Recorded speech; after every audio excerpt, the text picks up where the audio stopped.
Good afternoon. If you will, please start making your way to your seats. We're about to get started.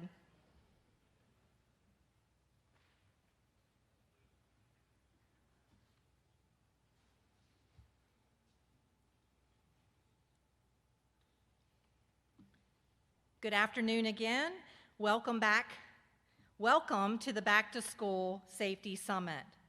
I'm Pamela Walker. I'm the Administrative Analysis, Policy, and External Affairs Director with the Division of Adult Correction and Juvenile Justice within the Department of Public Safety. It is an honor for me to be here today, especially after being asked by Deputy Secretary Billy Lassiter. You all know Billy, NC Task Force for Safer Schools chairperson, a true champion for juveniles and youth across our state and everywhere.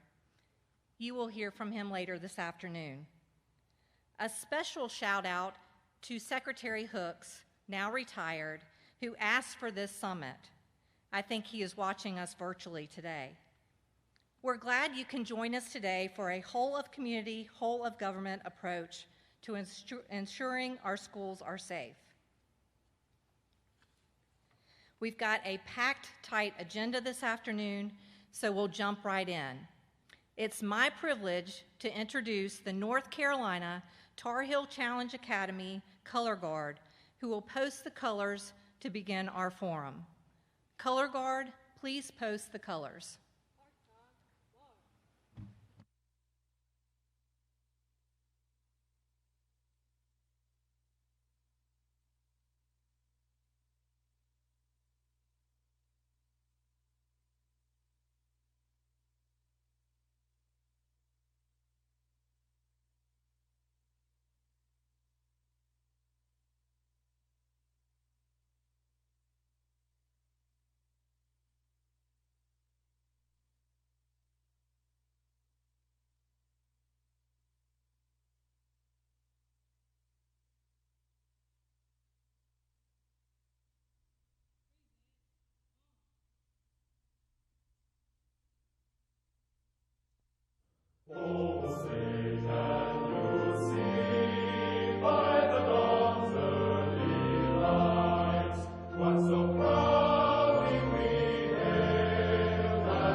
Thank you, Color Guard. Well done.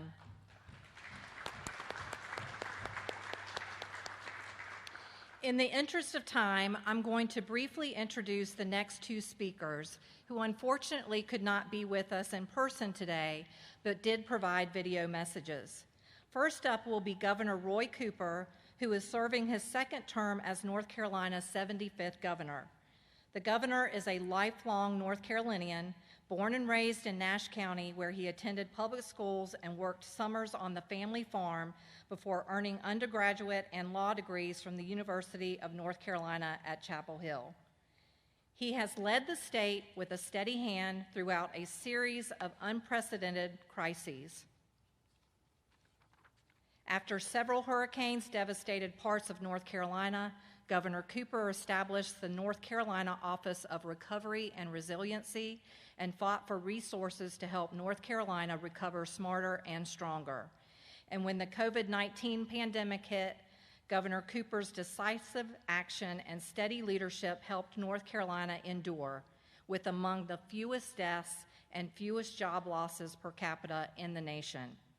Before his election as governor, Cooper served 4 terms as state attorney general, where he oversaw a sharp decrease in crime and fought for consumers by advocating for lower utility rates and putting predatory lenders out of business.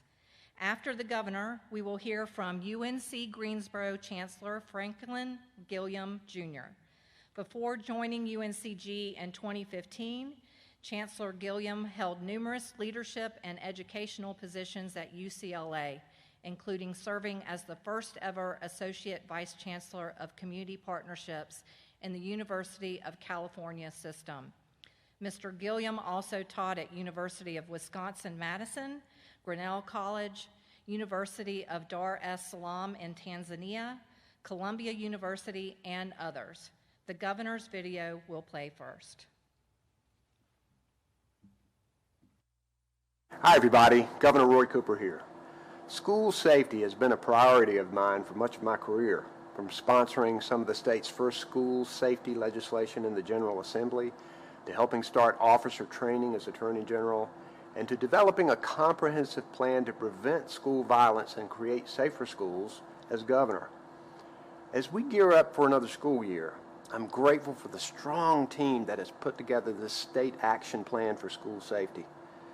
By working together to get the right services to students who need it, this partnership among state agencies, school districts, and local law enforcement can help stop tragedies in our schools before they even happen. As one of the recommendations outlined in the Task Force for Racial Equity and Criminal Justice, this plan is already having an impact in our communities. A special thanks to Attorney General Josh Stein, State Superintendent Catherine Truitt, and all of the state and local leaders who are here today. Your dedication will help us create safer learning environments for all of the school children across North Carolina. I look forward to reviewing the plan and helping us put it into action. Thanks so much again. Hi everybody, Governor Roy Cooper.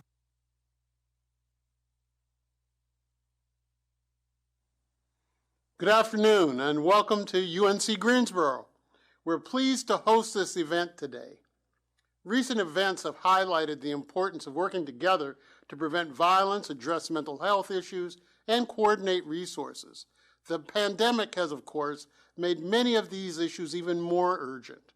Having a safe learning environment should be a foundational component of the public education system, including the university system. When we sent our students home in the spring of 2020, far too many told us that our campus was the one place they felt stable and predictable, and they were very glad about that. They were worried, on the other hand, about their ability to continue their studies. Students can't learn if they don't feel safe, and they look to us to make that happen. Each of you here today plays an important role in addressing school safety at all levels, from kindergarten to college. We're glad that you're here, and we hope that you have a productive and meaningful day. Thank you for all that you do to protect and watch over the students of North Carolina. They are, after all, our future, and they deserve the best we can give them. We appreciate both the governor's and the chancellor's messages. We also appreciate Chancellor Gilliam and all of his staff for their hospitality and for hosting us today. Thanks should also be extended to the DPS juvenile justice staff who have taken the lead in running the logistics for this meeting, including registration. I think we should give them a round of applause. Next, it is my honor to introduce Interim Secretary Cassandra Skinner Hoekstra. She is one amazing professional with a huge amount of responsibility. In addition to the governor just last week appointing her as interim secretary, she has been Chief Deputy Secretary of DPS overseeing all the administrative support areas: communications, human resources, legislative affairs, Office of Special Investigations, internal audit, budget and analysis, controller's office, central engineering, purchasing and logistics, Governor's Crime Commission, Victim Services, Private Protective Services Board, Alarm Systems Licensing Board, and Information Technology. And if that's not enough, she also serves on the NC Domestic Violence and NC Victims Compensation Commissions. Hoekstra is a trusted advisor with more than 25 years of legal, policy development, and also local and state government relations experience. Prior to this appointment, she served as the legislative counsel for the NC Association of County Commissioners. Hoekstra also previously served as general counsel for the Department of Public Safety and the former Department of Crime Control and Public Safety. She worked with the NC Administrative Office of the Courts as legislative liaison and associate legal counsel, and served as the legislative counsel for Governor Mike Easley. Please welcome Secretary Hoekstra.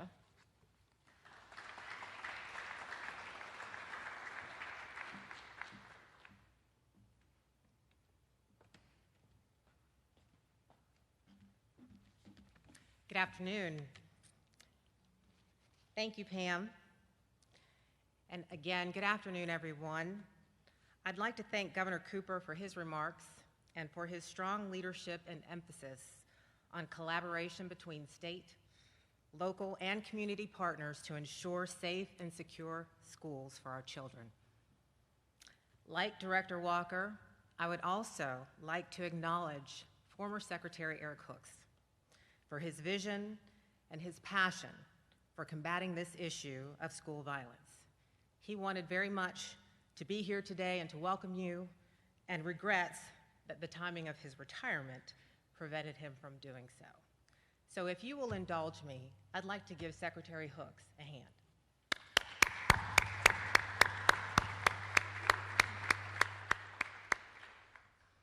I'd also like to acknowledge that we have our Chief of Staff, Jane Gilchrist, here with us today. She too is a staunch supporter of our school safety measures. Thank you for being here today, Chief Gilchrist.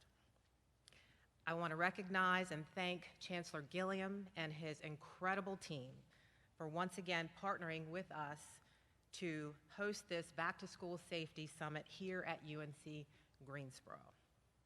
I am excited to be here today with our distinguished colleagues and valued partners, Attorney General Stein, DPI Superintendent Truitt, DHHS Chief Deputy Secretary Perry, and AOC Director Judge Heath, as well as all of you, for this important gathering to discuss ways to make our schools safer. School safety is a vital part of our Homeland Security mission and our public safety priorities.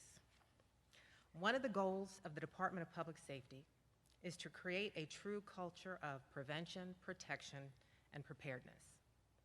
To achieve this goal, we must continue and maximize our whole of community, whole of government approach to school safety. We are committed to continuing and expanding these necessary and highly desired partnerships to keep our children, educators, and communities safe. We are fortunate to have the collaboration of our agency partners represented here, as well as the strong support we have received from the legislature, to include the chairs of our Justice and Public Safety Appropriations Committee on this critical issue of school safety. We know time is of the essence when it comes to talking about things related to school safety. we have witnessed the horrible and devastating loss of life that can occur during shootings that last less than 5 minutes. That harsh reality is why we can never allow ourselves to become complacent. The issue of school safety must remain in the forefront of our hearts and minds each and every day we send our precious children off to school. Following the horrific Parkland, Florida shooting in 2018, Governor Cooper issued a call to action by directing DPS to form a special committee on school shootings at the Governor's Crime Commission. That committee set in motion the work that resulted in the state's action plan for school safety that we will debut for you here today. The Department of Public Safety is addressing the issue of school safety on several fronts, and I will outline just a few. Our very own Deputy Secretary Billy Lassiter, he leads our juvenile justice section and remains focused on at-risk youth and juvenile justice issues across the state. He chairs the Governor's Task Force for Safer Schools, and as Director Walker indicated, we're going to be hearing from him later today. Juvenile Justice continues to work in collaboration with the Administrative Office of the Courts to implement school justice partnerships in all counties to address student misconduct within the school and the community, rather than by referral to the justice system. Juvenile Justice has developed a comprehensive resource guide of all juvenile services that are available across the state and has implemented the YASI Youth Assessment and Screening Instrument Risk Tool to match services to the juveniles who need them. North Carolina Emergency Management, Assistant Director for Homeland Security, Bo Trumbo, and I believe he's here today. He brings his decades of experience in federal law enforcement as well as his experience as Executive Director, previously as Executive Director for the Center for Safer Schools, to his role at DPS. North Carolina Emergency Management maintains the school risk and response management system and has integrated the floor plans for all K through 12 schools across the state. Some of our other internal partners, the Highway Patrol, they continue to conduct regular school safety checks. Samarkand Training Academy uses its facilities, including a state-of-the-art virtual training simulator, for law enforcement and school resource officer active shooter training.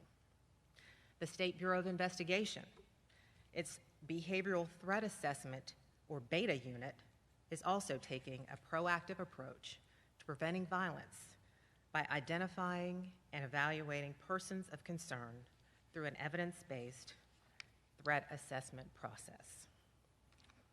These are just a few clear examples of the state coming together, and we are well postured to support our local communities, teachers, and law enforcement to effectively combat this persistent threat to innocent lives. And I remain hopeful that with us all working together, we will continue to find ways to improve the safety of our children and those staff in whose care we entrust them when we send them off to school. Thank you again for being here and for your commitment to making our schools safer.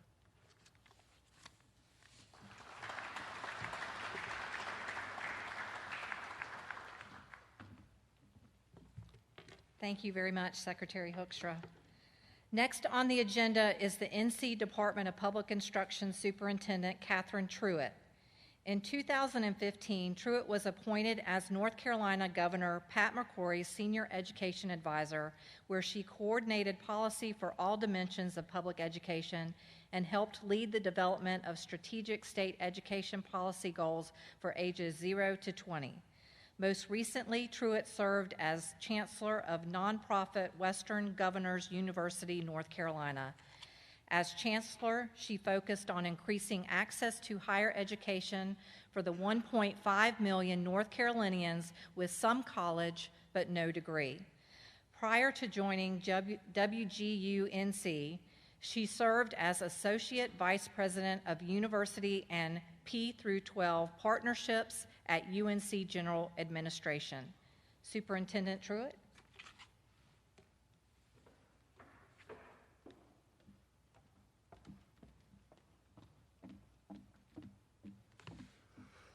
Thank you, Pam, for the introduction. Good afternoon, everyone, and thank you so much for being here today. It is an honor to join you. Before I became the state superintendent, I was a mom first. And so I'm incredibly grateful for the focus that our state, our governor, the Department of Public Instruction, and the Department of Public Safety give to school safety, in particular the mental health challenges that some of our students have undergone this year.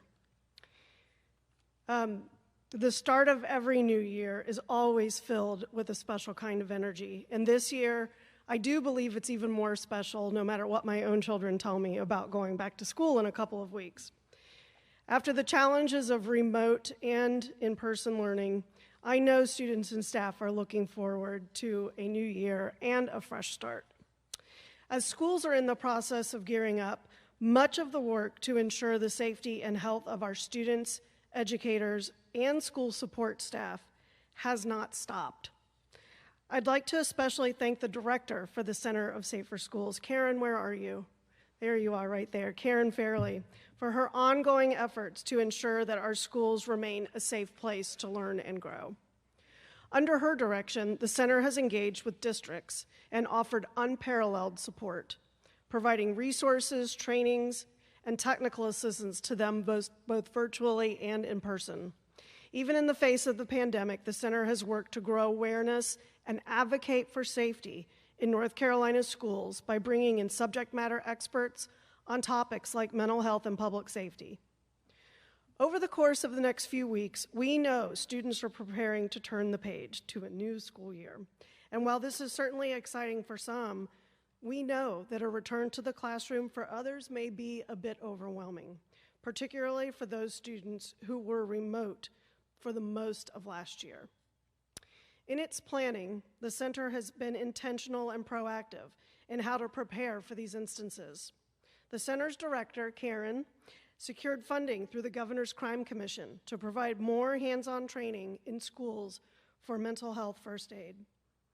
This allowed for DPI staff to provide districts and schools with comprehensive training in every district for adults, teens, and youths. We know that everyday life experiences impact students' abilities, and the pandemic certainly qualifies as a major life event for all of us. Mental, social, and emotional well-being is critical for students to achieve and succeed, and a focus on the whole child remains a priority for the center. The Center for Safer Schools staff began their mental health first aid trainings back in October of 2020 and began offering trainings to districts in March of 21.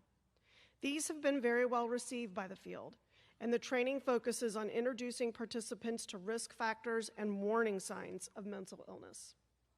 This is just one example of how the center and the agency at large, alongside the Department of Public Safety, is intentionally working to remain in tune with those in the field, and how the center proactively established support they knew would be needed.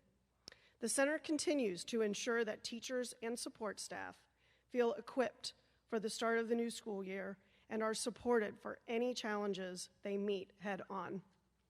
The department also recognizes that comprehensive school safety involves more than just what goes on in a school or a classroom.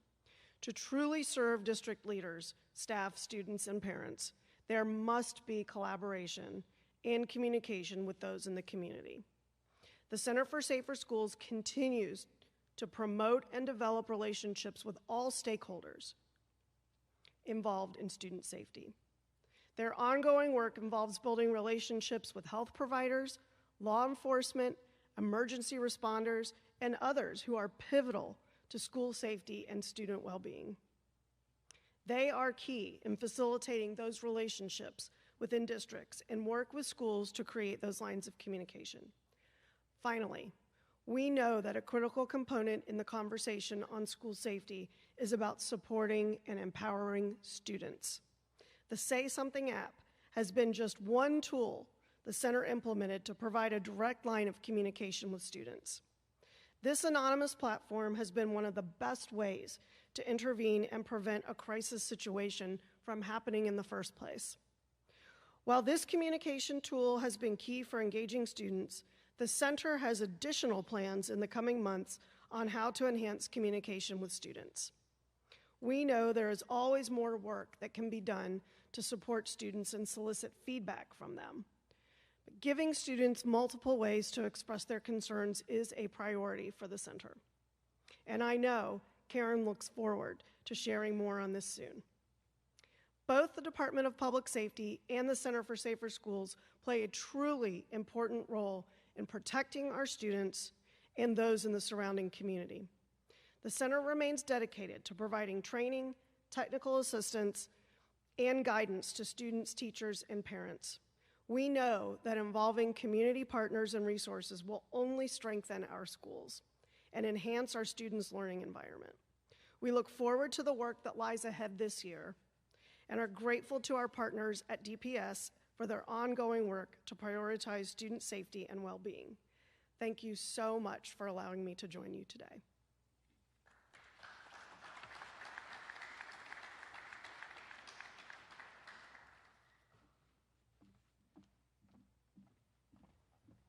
Thank you, Superintendent Truitt. Next up is Attorney General Josh Stein.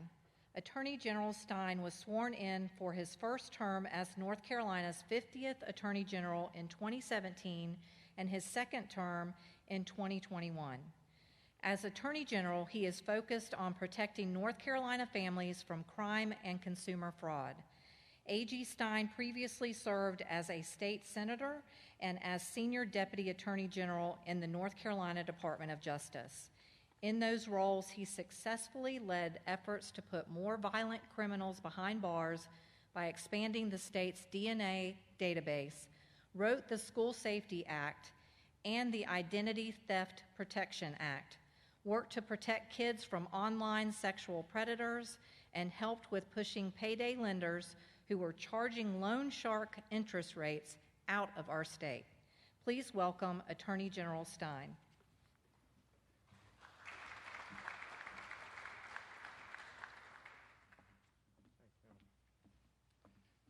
Afternoon, everybody. Pamela, thank you for those nice words of introduction, and it is a pleasure to be with you all today. I am especially grateful we could be together in person, although as I look out, there's a lot more white bags than there are people, which unfortunate statement on where we are in the pandemic. I want to thank Secretary Hoekstra, I want to thank Deputy Secretary Lassiter and their team for their work in putting this event together, but more importantly, for their sincere and genuine commitment to school safety. After a long year and a half, I am grateful that our children, including my high school senior, are going to soon be back in school with the necessary health precautions to keep them safe. But keeping them safe at school goes well beyond just keeping them safe from a pandemic. It includes keeping them safe from violence. And it includes keeping them safe from systems that treat them unfairly or that lead to adverse outcomes. We are all too familiar with how our educational system and juvenile justice system are all tangled up. And a child who becomes involved in the justice system can suffer negative impacts long into adulthood. We have to be honest with ourselves as well about the racial disparities that exist in our juvenile justice system and school discipline systems. Young people of color are overrepresented in the juvenile justice system. Children of color make up 46% of North Carolina people between the ages of 6 and 17. But there's 71% of complaints received and 80% of commitments to youth development centers. This occurs at the same time that North Carolina has the single lowest age for juvenile jurisdiction in the entire nation, 6 years old. Fortunately, there's legislation at the General Assembly to address this. While kids under 12 comprise a relatively small percentage of all juvenile complaints, 60% of those originate at school. This raises real questions about why so many children are being sent to the juvenile justice system instead of using school-based disciplinary and restorative practices. We absolutely must keep our schools safe and respond to student behavioral issues. We can do that At the same time, we focus on understanding and redirecting any behavioral challenges without creating a path for kids to be out of school and in the criminal justice system. It's not good for them, and it's not good for our communities. I co-chair the Task Force for Racial Equity and Criminal Justice, or TREC, along with Supreme Court Associate Justice Anita Earls. Last year, our task force worked with many stakeholders from all perspectives of the criminal justice system to develop 125 separate recommendations to address racial disparities at every part of the criminal justice process. That includes the educational and juvenile justice systems. This year and next, it's all about trying to implement as many of those recommendations as possible. And while we were putting together our recommendations, the North Carolina Task Force for Safer Schools, on which I am honored to also sit, was evaluating many of the same issues to develop its state action plan for school safety. It won't surprise you to know that when it comes to issues affecting our students, many of TREC's recommendations overlap with the state action plan for school safety. In fact, one of TREC's recommendations is to simply implement the state's plan. And I want to speak about some of the big areas where both task forces are moving in the same direction. An entire section of TREC's report addresses the topic of school resource officers, SROs, or law enforcement officers who are detailed to our public schools. SROs exist to keep kids and teachers safe and to build healthy relationships with students and school personnel. For instance, just a few years ago, here in Greensboro, Officer D.K. Evans, a school resource officer with Greensboro PD, chased and subdued an armed suspect on a high school campus. His actions protected students from a very dangerous and real threat, perhaps saving who knows how many lives. In carrying out their work, SROs sometimes refer students to the criminal justice system, the juvenile justice system. But law enforcement should not interact with children the same way they interact with adults, particularly at school. If our goal is to keep kids safe and in school, we can't overburden SROs with responsibilities in responding to every issue that children face. And the task force has made several recommendations to create a system where SROs and other school personnel have a combined role in helping students address their real challenges. All of these recommendations overlap in some way with the school safety action plan. We ask law enforcement agencies to work with their communities to develop inclusive processes for selecting, overseeing, and monitoring their SROs. We recommended that all public school employees and all SROs receive special training, an initiative that the school safety plan also recommended. And the training should include topics such as understanding the proper role and use of SROs, the school-to-prison pipeline, and alternatives to arrest of children, recognizing the signs of trauma in children, and mental health first aid training. We want to make sure that students experiencing trauma responses or mental health issues are sent to the healthcare system, not the criminal justice system, to the fullest extent possible. And because SROs are law enforcement officers, their training falls under my office's Justice Academy and law enforcement commissions. A couple of years ago, I recommended to both of the law enforcement commissions that they mandate SROs have special training, a recommendation that they adopted. The task force now recommends several training updates from the School Safety Action Plan to incorporate into this SRO curriculum. They've been adopted, part of a larger effort between TREC and my office to help ensure that law enforcement officers have the best and most relevant training possible. It also includes updating some of the curriculum to help SROs address a wide variety of issues that students face, such as mental health, disabilities, and cultural differences. And of course, giving SROs and other law enforcement officers the tools to be able to successfully intervene and de-escalate crises is important. Scott Grantham, an instructor in curriculum development, a developer at the Justice Academy, will be sharing more about the SRO curriculum with you all later this afternoon. The Justice Academy has also been partnering with TREC, the Center for Safer Schools, and DHHS to train school personnel on the best ways to utilize SROs so that they can focus on building relationships with schools to promote safety and community instead of being relied on exclusively for disciplinary issues. We also recommended that data be collected on discipline in schools. In fact, School Safety Action Plan and TREC have several recommendations that focus on collecting and sharing relevant data. Collecting more data, making it public, will inform our work and help communities trust the changes we're proposing. That includes a better understanding of both discipline in school and school referrals to juvenile courts. This data will help us make any additional changes to ensure that adults in schools, administrators, teachers, SROs, juvenile justice counselors, prosecutors, and judges are appropriately handling the issues that arise in schools. SROs are not the only important personnel for improved safety and student outcomes. The task force and School Safety Action Plan recommend that schools hire sufficient number of nurses, counselors, psychologists, and social workers. Just talking with Representative Torbett about his effort to do just that this year at the legislature. We want all school personnel to complete medical and mental health first aid, cultural competency, and developmental disability training. Often, these professionals are best equipped to help our young people when they are facing challenges. Staff from TREC has already been in touch with the Center for Safer Schools and other stakeholders about this issue, and the response has been incredibly positive.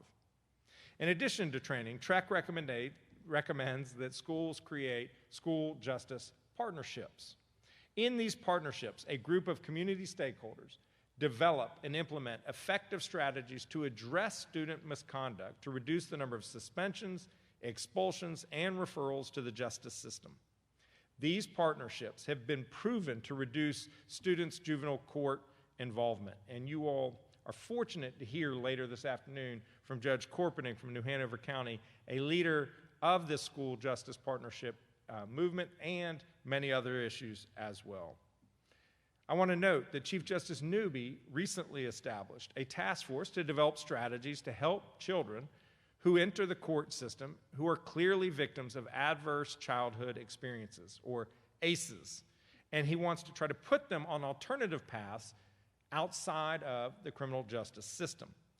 It's another sign of how intertwined our schools are with the larger communities and why we must come together to find effective solutions to the challenges that students face. In the past year, 2 separate task forces looked at the ways in which our educational system and juvenile justice system could better serve our state's children. And we came up with solutions that sometimes mirror and often complement the others. We have so much common ground between us and so much we can accomplish, and this work is urgent. We must make progress. Our children are getting ready to start school after 2 highly stressful years. Their safety and their ability to successfully learn and thrive goes hand in hand. And I look forward to continuing to work with the School Safety Plan stakeholders, the Safer Schools Task Force, and all of you to make North Carolina a safer place for kids to go to school, learn, and have real opportunities to succeed in life. I want to thank you all for your commitment to North Carolina's children, especially now, and best of luck to all in the upcoming school year. Thank you.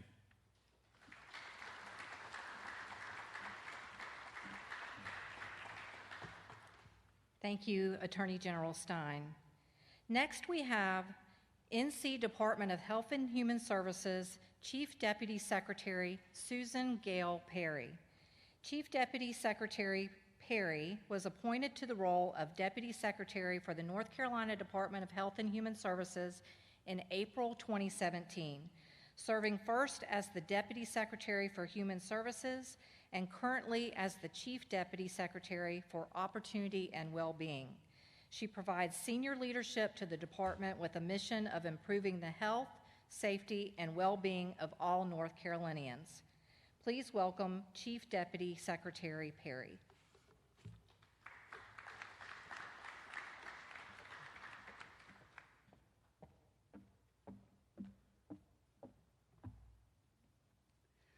Well, good afternoon, everyone. I certainly feel adequately distanced from you. I feel a little lonely up here, but I am glad to be with you all today, and I want to thank Secretary Hoekstra and Deputy Secretary Lassiter for putting on this summit and for all they do every day on behalf of the people of North Carolina.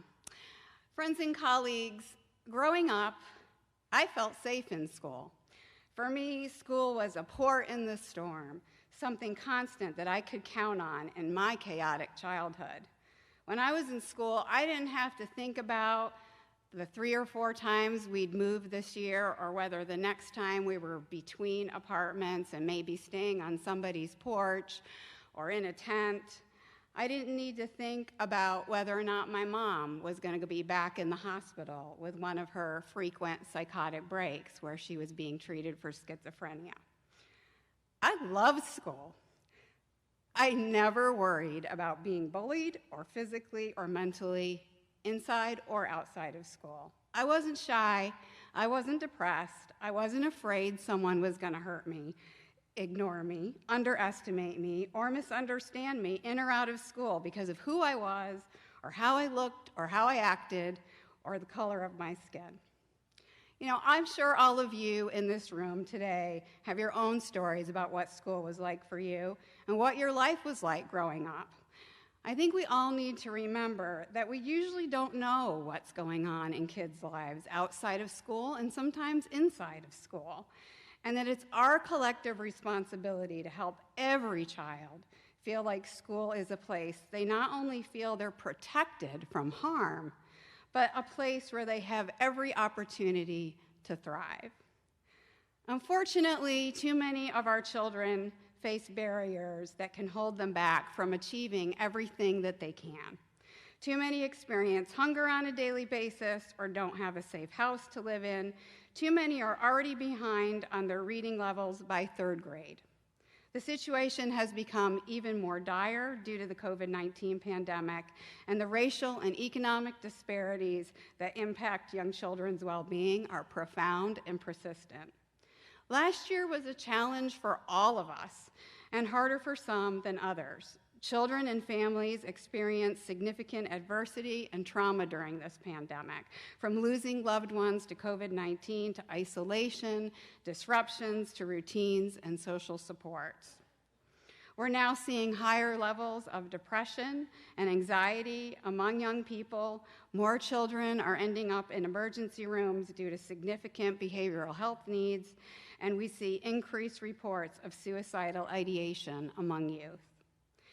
Kids and the adults in their lives will bring all of this with them when they come back into the classroom this fall. But the good news is that despite all of the challenges, children and families and educators have been extremely resilient throughout the pandemic. And what we do right now can help build that resilience and strengthen well-being. Because just like building a strong house that can weather the storms takes a variety of building materials and people like carpenters and contractors and electricians, building the well-being of children and families takes a variety of community resources and people like all of you in this room today, teachers, nurses, mental health professionals, and social workers. The Department of Health and Human Services is committed to continuing to partner with DPI, DPSU, and all of our communities across the state to help build that sturdy house for well-being. I want to touch on 2 concrete ways that we'll do this before I close. First and foremost, working together, we can make sure that this year children go to school for full-time in-person instruction protected from COVID-19. I know all of you are aware that in the last 2 weeks, North Carolina hospitalization rates due to COVID-19 have doubled, and the average new daily cases are rapidly increasing. While trends are rising in the wrong direction, we're not in the same place that we were before. Safe, effective vaccines are widely available, and 61% of adults in the state have received 1 dose of the vaccine. Vaccines are the way out of this pandemic. Do your part. Don't wait to get vaccinated, and encourage families, friends, and colleagues to get vaccinated. At the same time, we still know that most of our students cannot be vaccinated because the vaccine is only authorized for ages 12 and up. We also know that the vaccination rate of 12 to 17-year-olds are low. As of today, only about 26% of kids 12 to 17 are fully vaccinated in North Carolina. Schools can and should play an important role in encouraging families to help their children get a vaccine if they are eligible. Because so many kids aren't able to get vaccinated, last week DHHS released updated Strong Schools public health guidance that says that schools should require everyone to wear masks inside regardless of vaccination status. This guidance is aligned with both the CDC and the American Academy of Pediatrics guidance and includes protocols that have been shown to be effective at reducing spread of COVID-19 and avoiding disruptions in learning when children, teachers, or staff have to be isolated or quarantined due to exposure. Following these protocols will keep kids and staff safe and in school learning where we all want them to be. Second, we know that many children and families need concrete support now more than ever. Back to that sturdy house that we're building. All houses need routine maintenance, and sometimes they need repairs to stay sound. As school resource officers and community leaders, I urge you to emphasize and advocate for connecting kids and their families to supports that they need, and DHHS is here to help. For example, I'm proud of the partnership between DHHS and DPI to implement the pandemic EBT program, which helped families purchase food for children when they didn't have access to meals at school because of COVID-19 closures. Through this program, we have distributed more than $1.1 billion in benefits to over 1 million students since spring of 2020. And through our NC Care 360 platform, local community agencies and healthcare providers are connecting people directly to services they need, like help with food or job training and mental health or substance use treatment. If you don't know what resources are available in your community, contact your local 211 or call or email me directly. I'll get you connected to resources for the children and families that you serve. Looking ahead, I am proud of the investments Governor Cooper has proposed in his budget. Investments in early childhood, in schools, and expanded access to health through Medicaid expansion, mental health first aid targeted to teens, and mobile crisis management that will bring services to children and families. Later, you'll hear more from my colleague, Victor Armstrong, our Director of the Division of Mental Health and Developmental Disability and Substance Youth Services, about how DHHS is working to increase access to mental health resources for children and families. I want to end by sharing my deep gratitude to each and every one of you for the work that you do every day to support children and families in our state. I send that gratitude on behalf of Secretary Cohen, who's sorry she couldn't be here today, but I say that gratitude from the bottom of my heart from all of us at DHHS. Thank you. We look forward to rolling up our sleeves and working with you as we move into this school year.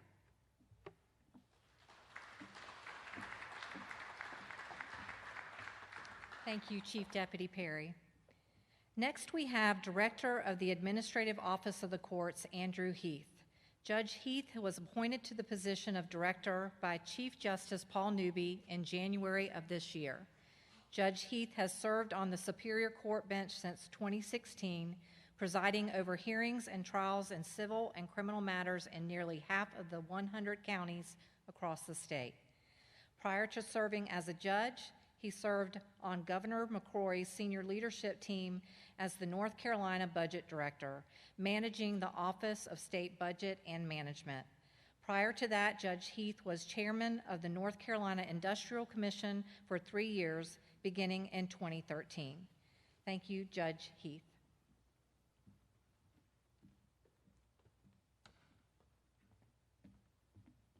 Thank you very much. It's a pleasure to be here. And thank you, Billy Lassiter, for inviting me.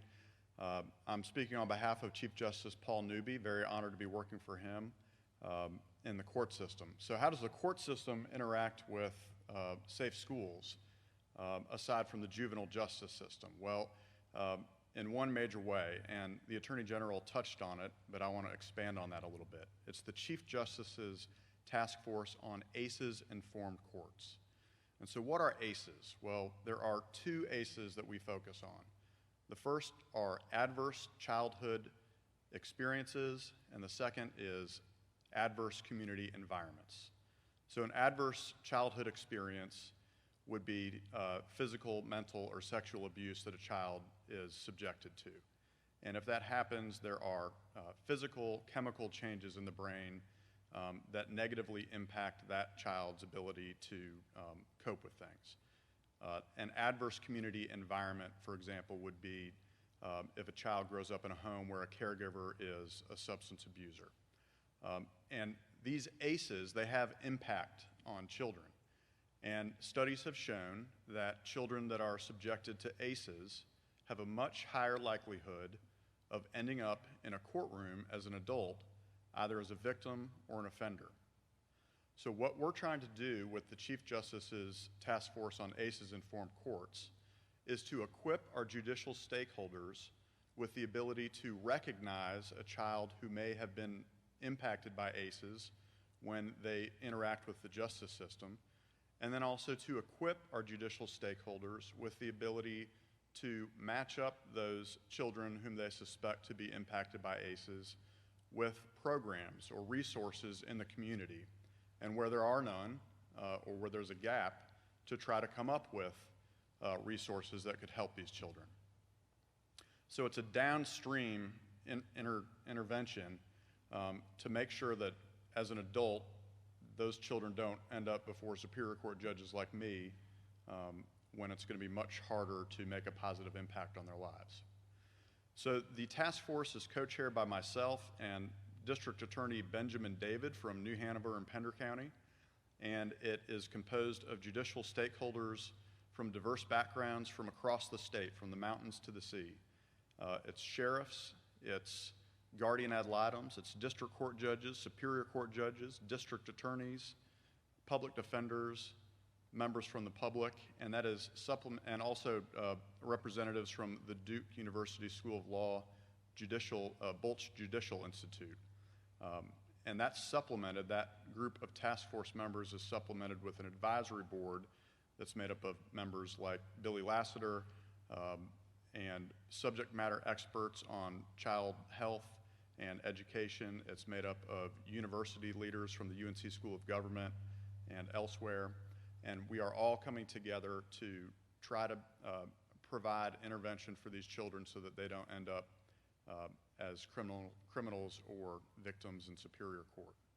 So looking at upstream intervention. Another initiative that we're interested in is something called the success sequence.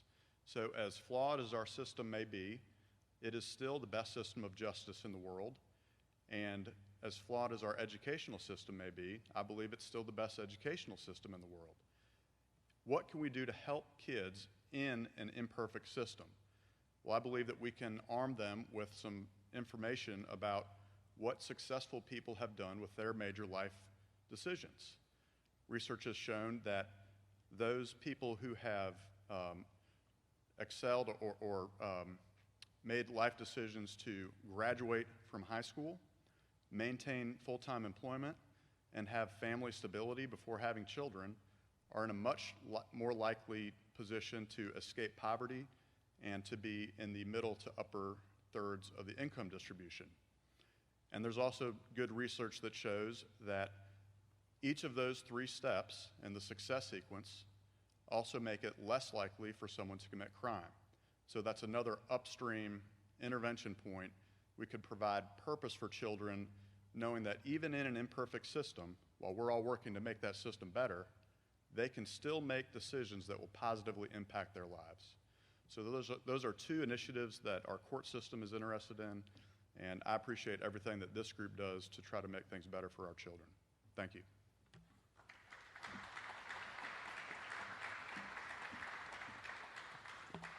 Thank you, Judge Heath. Our next speaker will give us an update on the Center for Safer Schools. Karen Fairley is the Executive Director of the Center within the Department of Public Instruction. She has been with the center since March of 2016. Previously, she was the administrator for the North Carolina SAVIN program within Victim Services in the Department of Public Safety. In that role, Karen also served on the legislative NC Sexual Predator panel as the victim advocate. She has conducted and presented numerous workshops, trainings, and conferences on varied topics, including school safety, gang violence, domestic violence, workplace harassment, leadership development, women's empowerment, single and teenage parenting, and youth program development. Please welcome Ms. Fairley.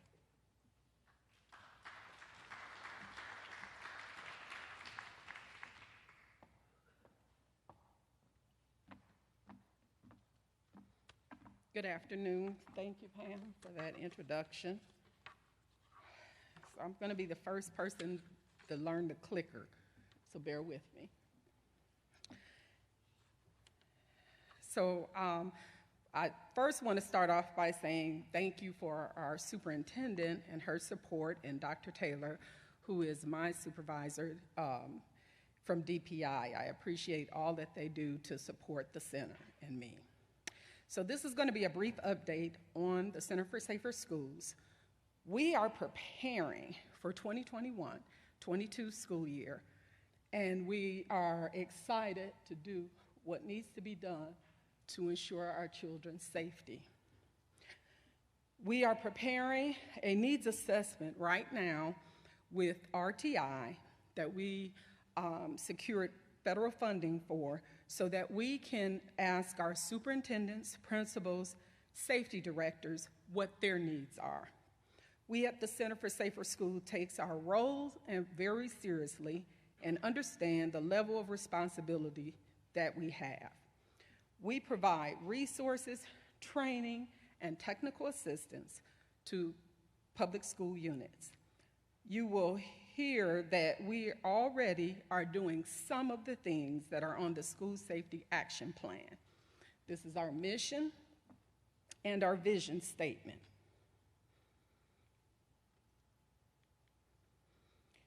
The Center for Safer Schools areas of focus includes school climate and discipline, physical security and emergency preparedness, mental health, gang violence intervention, parent and community engagement, and the North Carolina School Safety Grants Program, which is funded by the General Assembly. Our intent is to support PSUs in maintaining a positive school climate. Children and staff should feel socially, emotionally, and physically safe. The Center for Safer Schools have expanded our reach in building collaborative efforts with other state agencies, enhancing relationships with schools, increasing our student engagement efforts while initiating a parent and community programming.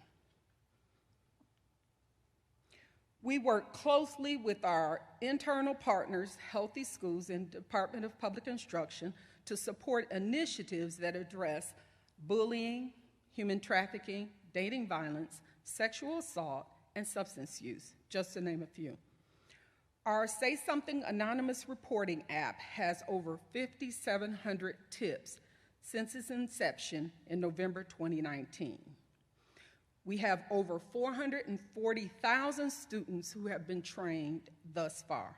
And currently, we have 90 districts and 142 charter schools signed up and actively using the app. We also have 515 SAVE clubs to support students in the effort of keeping schools safer.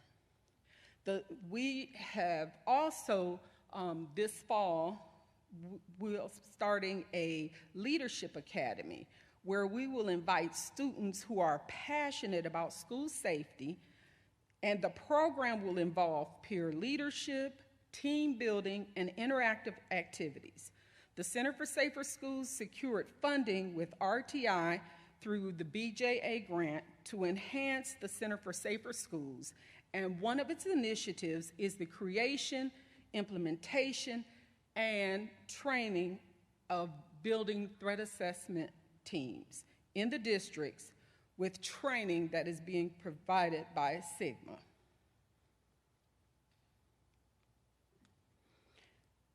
Another area of focus is the SRO. The district will provide recommendations on the center will provide recommendations on the best use of SROs in school districts as per the TREC recommendation that was previously mentioned. Through a COPS grant, we have been able to secure 2 state school safety coordinators, and they have updated both our critical incident and reunification trainings. Also, we want to improve our relationships with school safety directors, who we find are great partners in understanding their respective districts. And that will be done by continuing to hold our meetings during the school year and the creation of the new School Safety Directors Advisory Council, designed to help the Center for Safer Schools understand the needs of the districts. We are also working with the North Carolina Department of Public Safety, Emergency Management, to ensure that districts are utilizing SARA and SHRIMP for their comprehensive safety plan.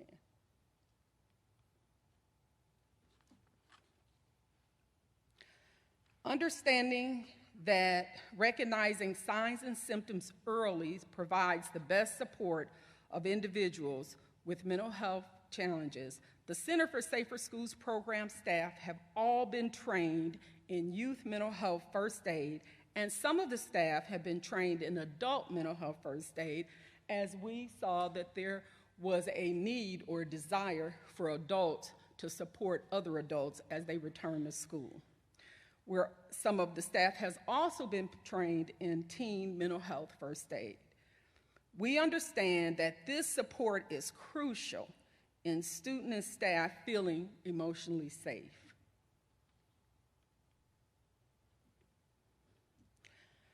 One thing for certain during the pandemic was that gangs were still thriving. 1 in 5 middle school students report gang presence in their schools. Again, we will utilize the Leadership Academy that I previously spoke about to help create leaders who desire safer schools, peers to encourage other peers, and to support other peers in their endeavors to learn.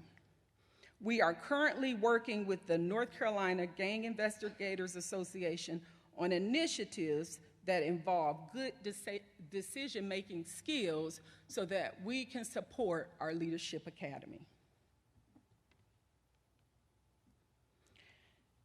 One of the newer initiatives that we are embarking upon is our parent and community engagement.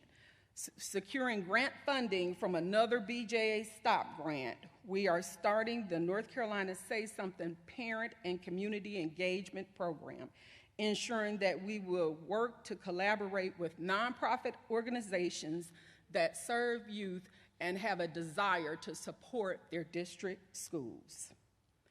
Also, as part of the effort, we have created a partnership with the North Carolina PTA Association to encourage parent support and provide the parents with the information that they need.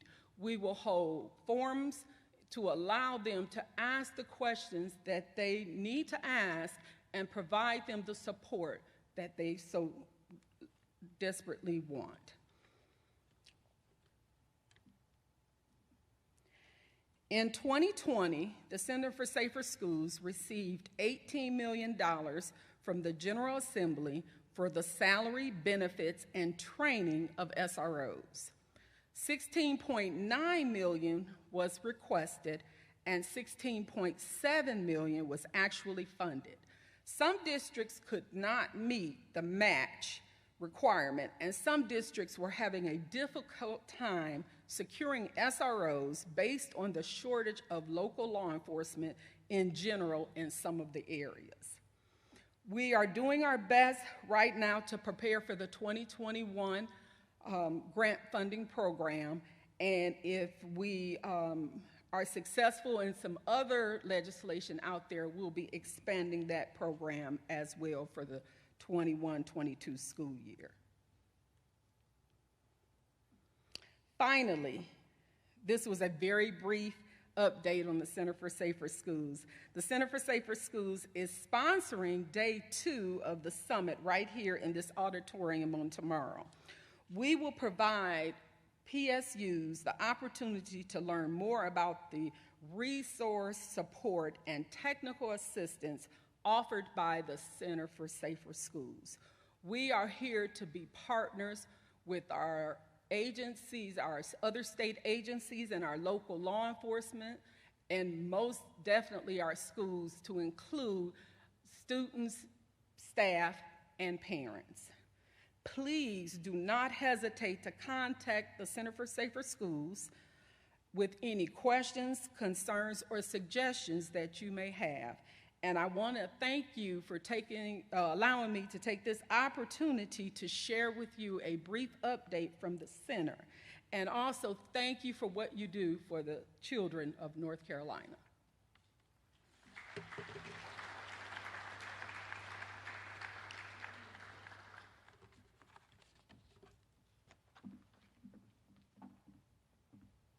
Thank you, Executive Director.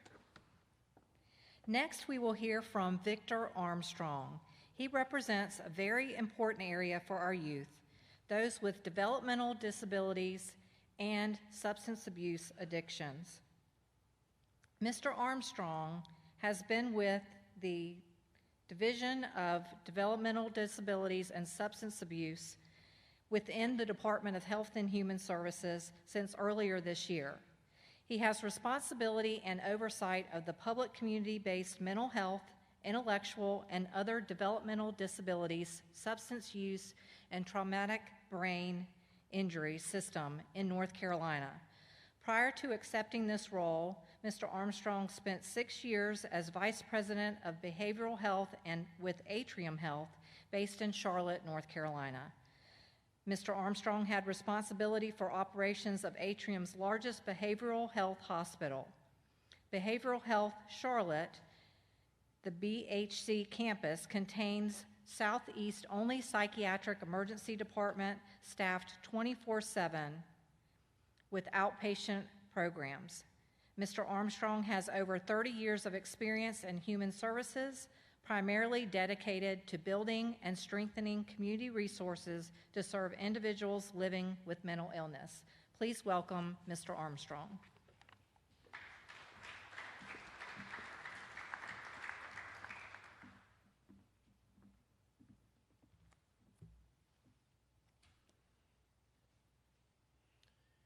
Good afternoon. I am very grateful to be with you this afternoon as we focus on our students' return to school.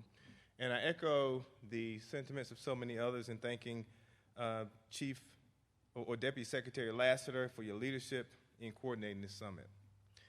As many of you know, the Department of Health and Human Services and our Division of Mental Health, Developmental Disabilities, and Substance Use Services work in partnership with our colleagues in the Departments of Public Safety, Public Instruction, the Administrative Office of Courts, and with the Attorney General. This has been especially true during this past year. We are concerned for the whole child, the whole family, the overall safety, health, and well-being, including the mental health of our state's children and youth, who with their families and caregivers have all been impacted by this unprecedented global pandemic. We know that prior to the pandemic, many of our children and families were experiencing the negative impacts of the social determinants of health, such as food insecurity, safe, stable housing in communities, and safe, supportive relationships with peers and family or caregivers. Along with Medicaid transformation efforts, DHHS has been taking measures through the Healthy Opportunities Initiative to begin to reduce these challenges in communities and to increase access to integrated health and behavioral health through school and community-based telehealth services. We are focused on no wrong door services that are trauma-informed, culturally sensitive, equitable, and responsive. We work to build resilience by providing access to services and supports that prevent and mitigate cumulative risk. and we've labored to reduce disparities by increasing efforts to provide services that promote self-advocacy and peer support for adults, youth, and families. Nationally, we know that 1 in 5 individuals will experience mental health challenges in their lifetime. And of those mental health challenges observed, most often they're observed by age 14. Yet, because those symptoms often go undiagnosed, misdiagnosed, or totally ignored, many do not receive the needed treatment until decades later into adulthood. Research completed during the pandemic tells us that 1 in 3 individuals who have tested positive for COVID-19 are at increased risk of mood and anxiety disorders within 6 months following that diagnosis. This includes youth. And as we're seeing an increase in COVID-19 diagnosis among the young, it is imperative that we have the supports in place to support not only the recovery from the virus itself, but the mental health impact that follows. During the pandemic, we learned the results of the 2019 CDC Youth Risk Behavior Survey that is completed in schools every 2 years in our state. As we consider the mental health of our students returning to school, let's consider what a representative sample of 3,000 plus high school students surveyed in North Carolina were telling us. Of those surveyed, 18.9% of students seriously considered attempting suicide. 9.7% of North Carolina high schools reported actually attempting suicide. These students are identified as 15.6% being multi-races, 15.4% identifying as Hispanic or Latino, 9.6% identifying as black students, 7.6% identifying as white students, and 3.9% identifying as Asian students. And LGBTQ students are about 3 times as likely to have suicidal ideation or attempt suicide, the survey showed. Among this group, the LGBTQ group, 44% said they seriously considered attempting suicide, and 22% actually attempted suicide. Students also reported feeling more alone, sad, or hopeless, and less good about themselves. The survey data is concerning, especially given that this was pre-pandemic. The department is committed to addressing these longstanding issues as well as the behavioral health impacts of this pandemic as we recover. During this past year, DHHS strengthened and targeted strategic public and private, state and community partnerships and mobilized focused initiatives to reach those black and brown youth, families, and communities who are most at risk of exposure and devastating health outcomes due to the disproportionate impact of COVID-19. A recent child psychiatry journal speculates that poor mental health may well turn out to be the most prevalent long-haul symptom of COVID-19 in children, stemming from the indirect impact of the pandemic. I gave you stats on suicide. Suicide is complex. We know suicide risks are cumulative. Our Hope for NC helpline and the National Suicide Prevention Lifeline are just 2 of several effective strategies implemented by our department that, when implemented consistently over time, mitigate risk, offer support to find hope, to find help, and to save lives, to help our young people see a way through, to not feel alone, and to make connections.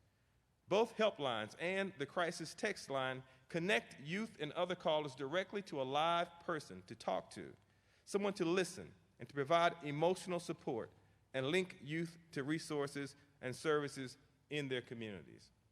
Our Hope for NC line at 1-855-587-3463, or you can call, text, or chat our National Suicide Prevention Lifeline at 1-800-273-8255, or you can text at 741-741. And in July of 2022, a 988 3-digit number for the Lifeline will become live. Youth as young as 12 years old, and even more who are in transition, leaving high school as young adults and college, are working, are calling the helplines for emotional support, and are connected to resources in their communities. Those reaching out for support and services are reporting higher levels of anxiety, depression, interpersonal conflict, and higher levels of suicide risk or harm to self. Many are feeling more isolated and overwhelmed with the loss of routine peers, and many fear risk of COVID-19 exposure for themselves and for their families.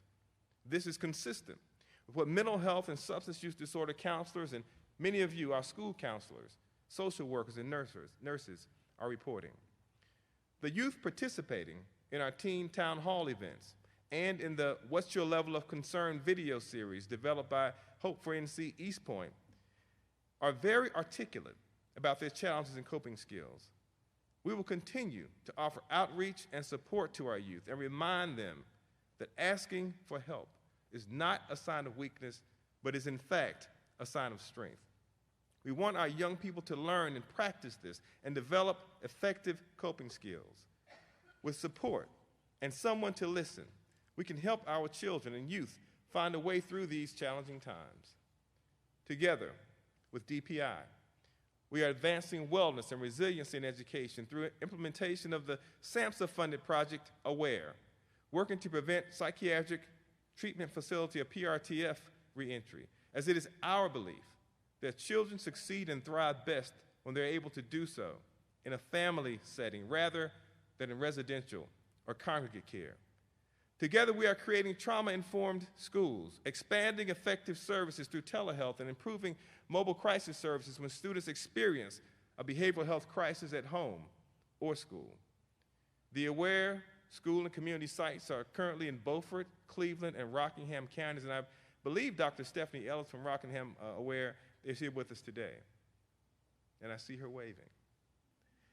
Through our school community partnerships, we're implementing best practices, developing tools and resources, and evaluating their effectiveness for statewide use. Teen mental health first aid training is also being piloted. The 3 sites are implementing best practices such as the Columbia Suicide Severity Risk Screening, becoming attuned to those youth experiencing early signs of psychosis, anxiety, and depression, referring them to providers trained in evidence-based trauma-informed treatment, and even more importantly, investing in upstream prevention and resiliency practices laid on a foundation of social-emotional learning that transcends the school and classroom environment to home and community. The governor's most recent budget proposal included additional recurring investments in mental health first aid for teenagers, mobile crisis management with advanced family engagement, and better connecting children to behavioral health services, along with improvements in technology infrastructure to improve the health and safety of individuals receiving publicly funded services.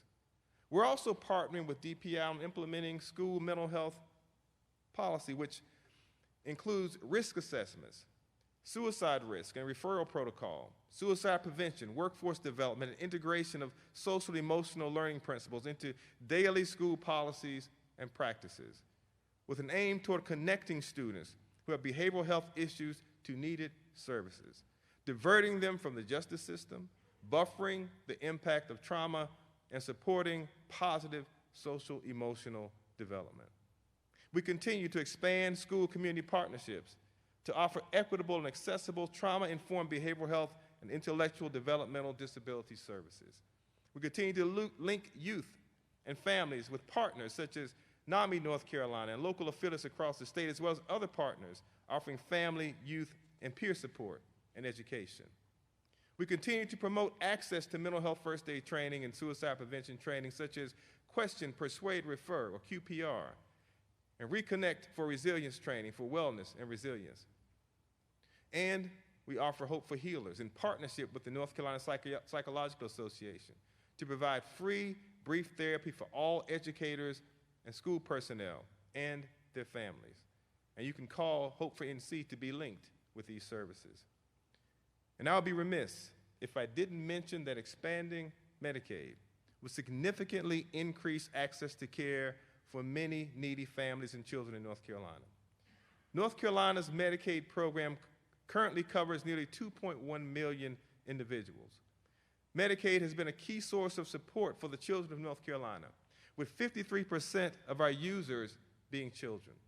Were Medicaid to be expanded, an estimated additional 7,000 children would gain access to care.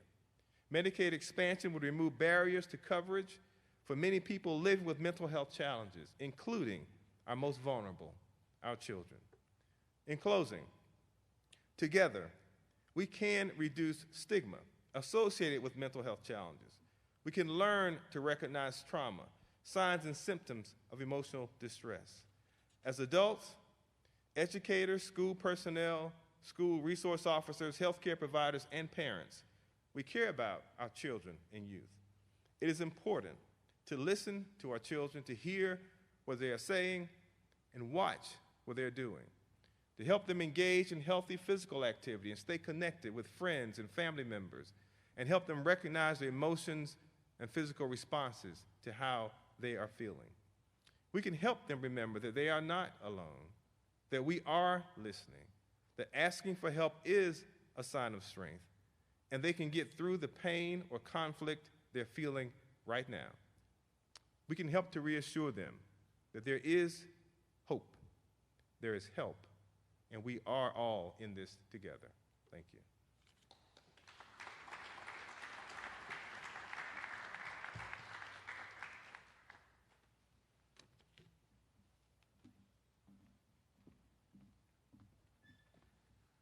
Thank you, Director Armstrong.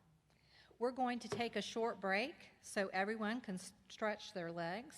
Some refreshments are available in the lobby, but we request that you honor the university's policies and keep all food and drink out of the auditorium. There are restrooms in the lower lobby downstairs. There's a lot to cover, so the break will take approximately 20 minutes. Please listen out for my request for you to return to your seats so we can get started again and promptly finish by 5. Thank you.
Excuse me, this is a 5-minute warning. 5-minute warning for everybody.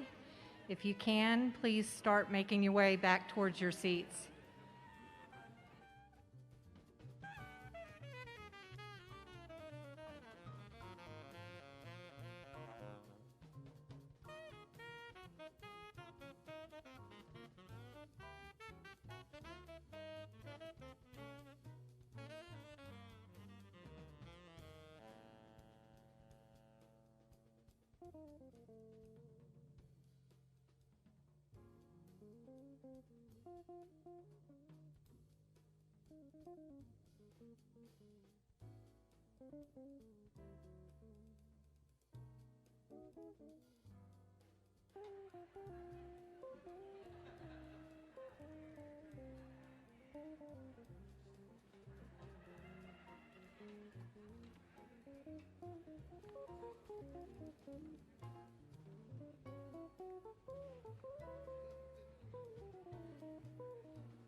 Okay, everyone, 1 minute warning.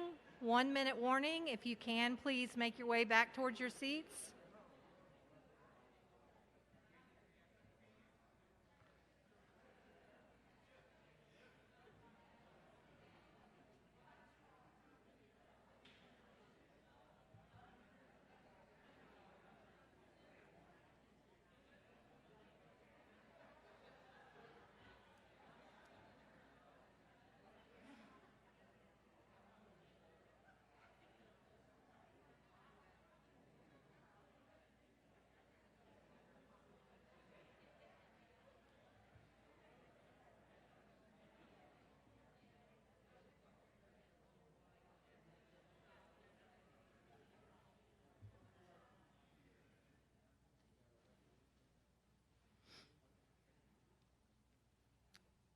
Okay, nothing like bright lights to give you the warning. Thank you very much, and I hope you enjoyed your break. Our next speakers will give us updates on school justice partnerships. We will have Judge J.H. Corpening II of New Hanover County. Judge Corpening began practicing law in Wilmington in 1979 after graduating from Wake Forest University undergraduate and law schools. He has served as judge in New Hanover and Pender counties since 1991 and as chief district court judge for more than 10 years. He has served as one of the full-time judges in family court in New Hanover County since 2000, and in December 2014 transitioned to juvenile court full-time, hearing all delinquency, abuse, neglect, dependency, and termination of parental rights issues in New Hanover County. Judge Corpening has also formed several school justice partnerships designed to improve outcomes for youth in school and in court, including the development of an interagency governance agreement on the handling of school offenses to address issues related to the school-to-prison pipeline in New Hanover County. The agreement was signed and implemented on November 2nd, 2015. This agreement is the model for part of the Raise the Age legislation enacted in 2017 and will result in statewide application of this model. Joining him, or going first before Judge Corpening, is Latoya Powell, Assistant Legal Counsel for the NC Judicial Branch. Ms. Powell advises judicial officials and their staff primarily on juvenile delinquency matters. Prior to joining the AOC, she was an assistant professor of public law and government at the UNC School of Government, where her research and teaching focused on juvenile justice issues. Prior to becoming a law professor, she handled juvenile delinquency appeals as an assistant attorney general in the appellate section of the NC Department of Justice and worked as a juvenile prosecutor in the Johnston County District Attorney's Office. And first, we'll have Ms. Powell.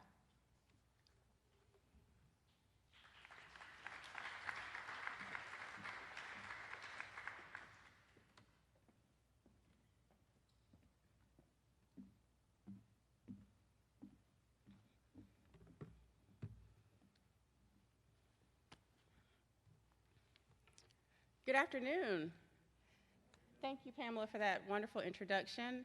As she said, I'm Latoya Powell, currently legal counsel for the NC Administrative Office of the Courts, where I handle juvenile justice issues for the North Carolina Judicial Branch.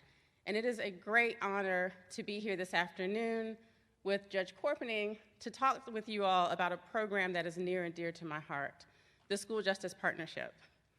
When I started at AOC in December of 2017, the very first directive I was given was to work with Judge Corpening and a small group of stakeholders to develop and implement this program as a part of the Raise the Age legislation. So it has been my privilege for the past almost 4 years now, I guess, to work with Judge Corpening on this very important initiative. Now, he's been working on it much longer than that, and I'm sure he'll tell you about that in a few minutes. But I'm just going to start with some basics, including what is a school justice partnership? When we think about the school justice partnership, generally we think about the people who make up the partnership, all of the decision makers, the stakeholders, like you see in this picture here of the Wayne County School Justice Partnership MOU signing. But at its core, the School Justice Partnership's goal and purpose is to establish a written agreement between the stakeholders from the schools, the local school district, like the superintendent, the chairman of the school board, law enforcement, who supplies SROs, juvenile justice leaders, courts, judges, like Judge Corpening, and other stakeholders who have a say in school discipline policy, to develop an agreement that helps students succeed in school by keeping them out of court, reducing school-based referrals to court for minor misconduct. So very simply put, the focus and goal of school justice partnerships is to keep kids in school and out of court. As I mentioned, this program was created by the Raise the Age legislation, also known as the Juvenile Justice Reinvestment Act, which was passed in 2017. It is a school safety initiative. Why is that? By using strategies and resources included in the School Justice Partnership MOU, school officials, respond to minor misconduct using age-appropriate, evidence-based strategies that are more effective at changing behavior than exclusionary school discipline, like out-of-school suspension, arrest, referral to court.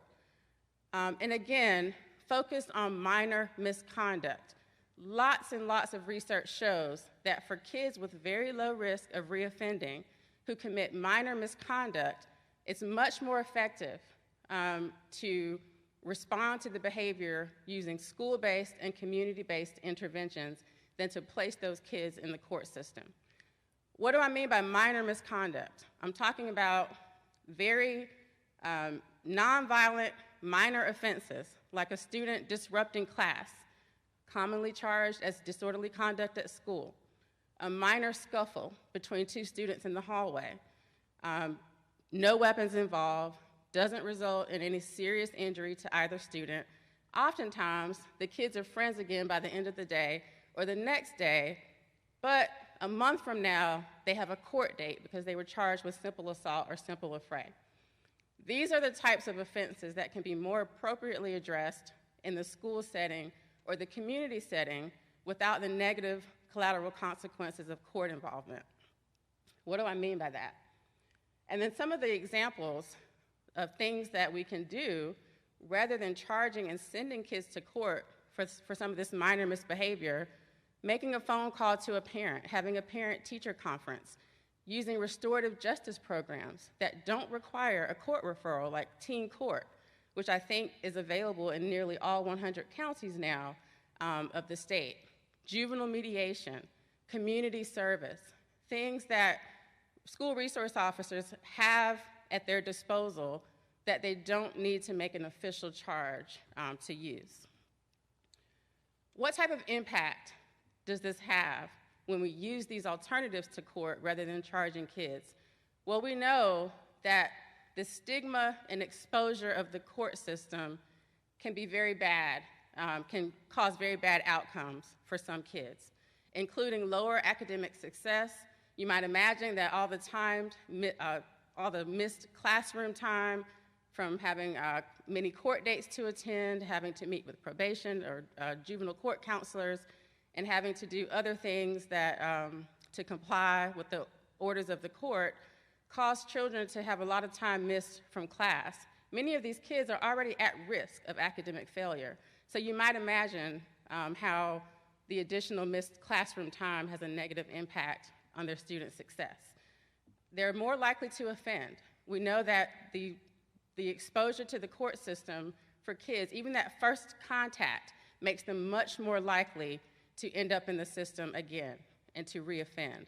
We know that it also causes barriers for kids in school. Some kids are excluded from pro-social activities like high school athletics when they have a juvenile adjudication. So just think about sort of all the negative things that will continue to happen based on this one court referral. Versus when we keep them in school using a school-based response, we see different outcomes, more positive outcomes. When you think about, having kids stay in the classroom more often, what you think might happen actually does happen. They're more likely to make better grades, less likely to drop out. They don't have the barriers to pro-social activities, and we still are able to hold them accountable for their behavior with, again, more age-appropriate, evidence-based responses. So it's not like a get-out-of-jail-free card or a slap on the wrist. It's just a more effective response to the behavior. We've developed a toolkit that's really based on the model in New Hanover County that Judge Corpany is going to talk to you about that serves as a resource for judges to help them convene the stakeholder meetings that brings all of the relevant stakeholders together to walk them through the process of developing and implementing the school justice partnership. It's available at our website, sjp.nccourts.gov, with many more resources. Currently, there are 40 counties in North Carolina that have an existing school justice partnership. Now, many of these are just getting started because they just signed the MOUs during 2020 when everything was shut down. So we've got a while before we know before we'll have some good data to see what's happening in those counties as a result. But there is a lot of momentum. And you heard earlier from A.G. Stein that the Task Force for Racial Equity in Criminal Justice, also known as TREC, included among its 125 recommendations that we expand school justice partnerships throughout the state of North Carolina. So we hope that that will bring additional momentum to increase that number from 40 to 100. Again, at our website, sjp.nccourts.gov, you can find the toolkit. There are helpful videos about how the program works, the impact that it's had in New Hanover County, as well as templates, articles, and other information about the School Justice Partnership.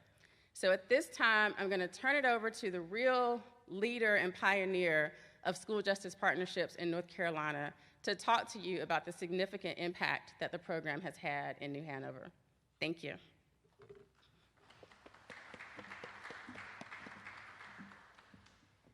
Thanks, LaToya, and thanks to everybody for being here today. It's a real privilege for me to be here with you. School safety is near and dear to my heart.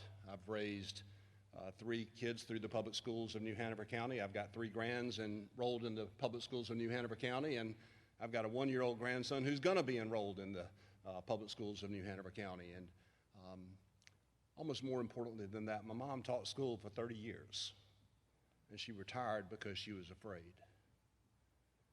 No one should have to be afraid in our schools. School safety is part of what brought me to do school justice partnership work. School safety and disproportionate contact from minority children and others in our school discipline are important issues. I was first exposed to school justice partnerships in 2012 when I attended a National School Justice Partnership Summit in New York City, listened to a guy named Steve Teske speak. Steve is probably the godfather of school justice partnerships in America. My pal Vic Maynard is here from Guilford County. Vic and Steve are friends. And Steve put the bug in my ear at that 2012 summit that taking better care of our kids who are in school makes schools safer. Along that journey, I chaired a Safer Schools Task Force in New Hanover County at the request of District Attorney Ben David after the tragedy at Sandy Hook. Met a guy named Larry Bonney, who's a retired FBI agent living in Wilmington, one of the founding members of the hostage rescue team for the FBI, a behavioral specialist for the FBI, investigated major school shootings dating back to Texas Tower. One of the things that Larry Bonney shared with me about school safety is that unless you take care of what's inside the building, our kids, schools will never be as safe as they can be. School justice partnerships are all about taking better care of our kids who are in our schools. Let me start by asking those of you in the room to raise your hand if you're parents. Raise your hand. Great, thanks. Now, raise your hand if you postpone disciplining your children for 30, 60, or 90 days after they misbehave. Anybody? That's what we've been doing for decades with school discipline. We have been excluding children from school. We have been referring kids to court, and the consequences for the behavior happen so far down in time that the teenage or preteen brain doesn't even connect the consequences from the misconduct to the discipline or the accountability. We know from research in our recovery courts that immediate sanctions, immediate responses to behavior are what is more important than the severity of the sanction. But for decades, we've pushed our kids out of school and excluded them from school, failing to address the behavior. When we respond to behavior in the moment or in the near moment, we have a chance to actually change that behavior for the better instead of pushing children out of school and changing behavior for the worse. Because we know from educational research that the use of suspensions doesn't bring about positive change for students.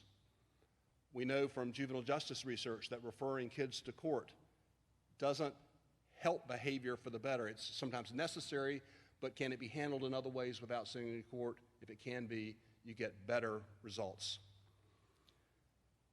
School is one of the most important protective factors in the lives of our children. When we remove that protective factor, risk factors ramp up, and we've seen that happen in COVID. At least my personal experience in New Hanover County has been that so many of our children, never in trouble before, have been drawn to gang activities, drawn to guns, drawn to gunfire. Risk factors have ramped up for them in their lives, where school was a strong protective factor. All of that, some of the why we came to this work in New Hanover County. We've had a great partnership. We started doing this work in 2013, trying to come together across our community to make things better for our kids, to keep kids in school and out of court and off the street. Some of the impacts in New Hanover County: first 4 years that we did the work, we reduced school referrals to court by law enforcement by 67%. 67%. We had kids being referred to law enforcement that didn't get referred to court because law enforcement became very creative, working on building relationships. You heard Secretary Stein, Josh Stein, Attorney General Josh Stein, talk about that. We've been doing better by our kids, building relationships with our kids, building protective factors in their lives. This is all about being ACEs informed as a community. Shifting from the question, what did you do, to what happened to you? And then putting resources in place to meet the needs of that student, to change behavior for the better, and schools are safer because of it. Our experience in New Hanover County, in addition to the drop in the referrals to court, graduation rates went up. Vixen, my pal Steve Teske, loves to say, who'd have thought that if you keep kids in school, graduation rates will go up? Who'd have thought? It's real. Dropout rates went down. When we had our signing ceremony to renew our agreement in the summer of 2019, our then superintendent said, our schools are safer than they've ever been before, and school justice partnerships played an important role in that.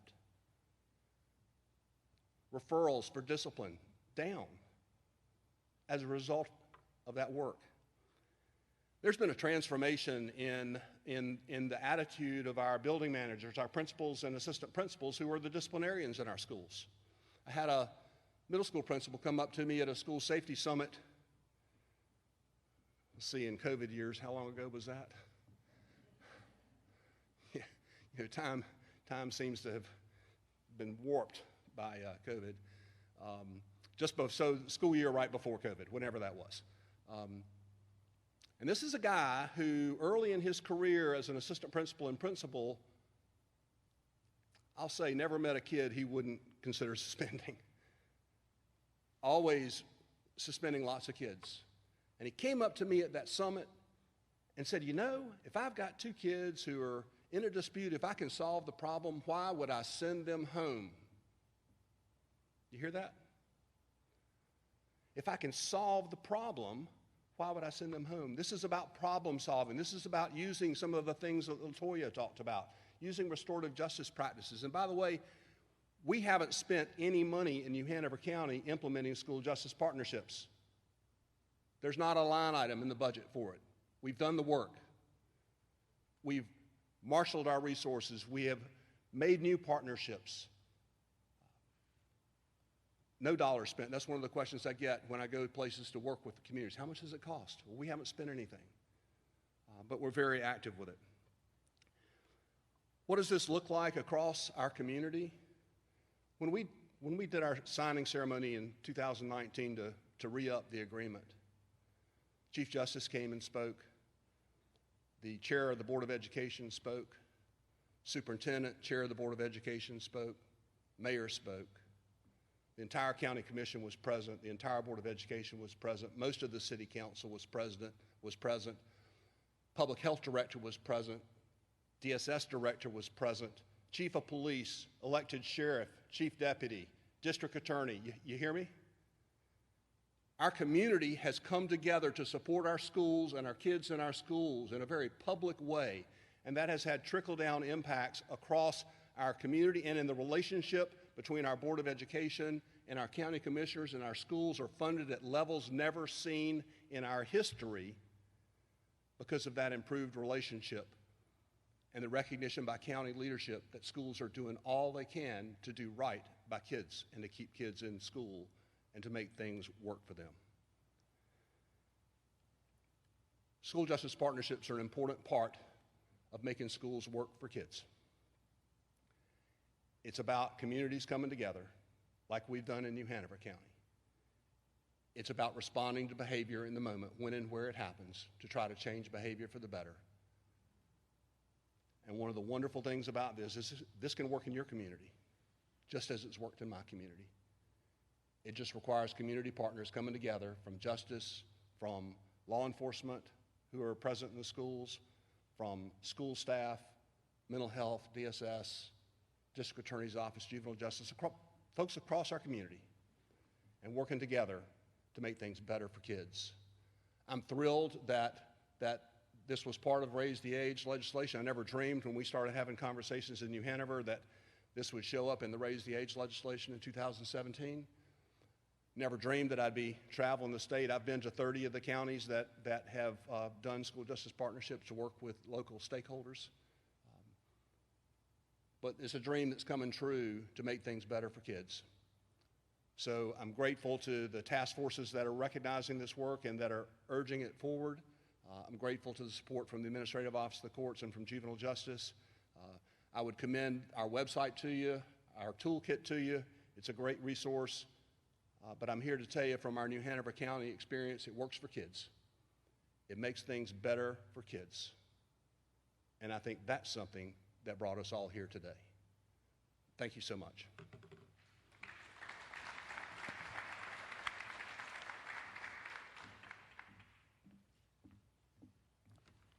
Thank you. Certainly two very passionate speakers. Next, we're going to hear from two local leaders to give us the local perspective on school safety. We're going to hear from Sheriff Danny H. Rogers of Guilford County and Pat Tillman of the Guilford County Board of Education. Sheriff Rogers was sworn into office as the Guilford County Sheriff on December 3, 2018. He is a native of High Point, North Carolina, who graduated from Southwest Guilford High School and went on to earn college degrees in theology and criminal justice. He also has a Master of Science degree in criminal justice and executive management from Walden University. Sheriff Rogers worked as a business owner and a law enforcement officer for years with the Guilford County Sheriff's Office and the High Point Police Department prior to being elected. He has a passion for working in the community and setting goals towards solutions that will bring positive transformation in the lives of children and their families. His vision as the sheriff is to reduce crime, provide safe streets and neighborhoods, stop drug activity, adequately address mental health issues, and make sure every citizen receives equal protection under the law. And after the sheriff, we'll hear from Mr. Tillman, who was elected to serve as the Guilford County Board of Education District 3 representative in 2016. He enjoys volunteering in schools and in his community. He also serves on his church's Christian Education Committee and other local boards, including the Servant Center, Friends Homes, and Greensboro's Fitness Fellowship and Faith Group. Tillman is currently Senior Director of Business Development for THS Creative and recently helped launch a startup business with two other local entrepreneurs. He served in combat as a Marine with the 2nd Marine Expeditionary Force and was a staff non-commissioned officer in the United States Marine Corps, serving in multiple leadership capacities, including platoon sergeant, platoon commander, instructor trainer, and long-range military planning. Sheriff, please take the stage.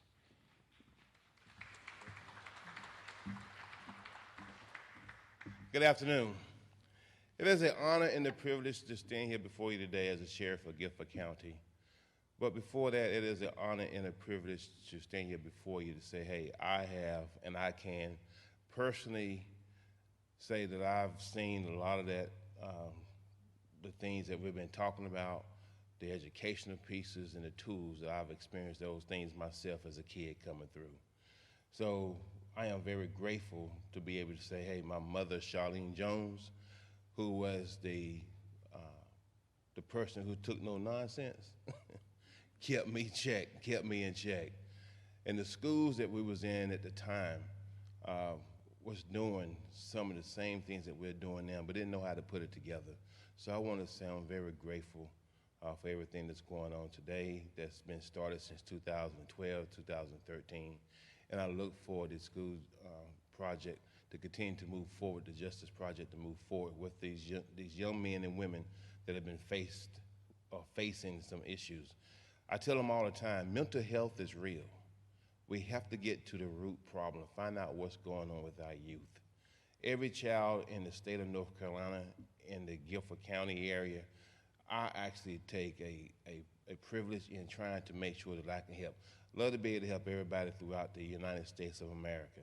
But I'm here in the state of North Carolina and in Guilford County to where I get a chance to see and deal with people on a daily basis. I'll tell you a little quick story and I'll be done. On Saturday, we did a reading rainbow for the youth in Guilford County.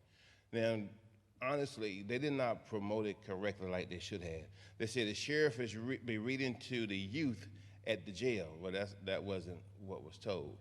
I would be reading to the youth from the administrative office of the sheriff.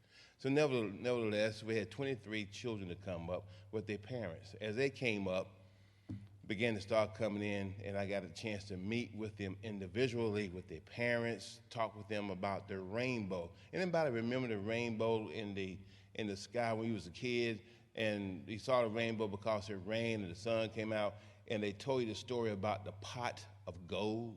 Anybody remember that? The pot of gold? If you follow the rainbow, it will lead you to a pot of gold. I'm a Skittles fan. I love Skittles. I'm sitting in my office a little over a year and a half ago, and I'm sitting there and I'm eating this bag of Skittles, a little small bag of Skittles.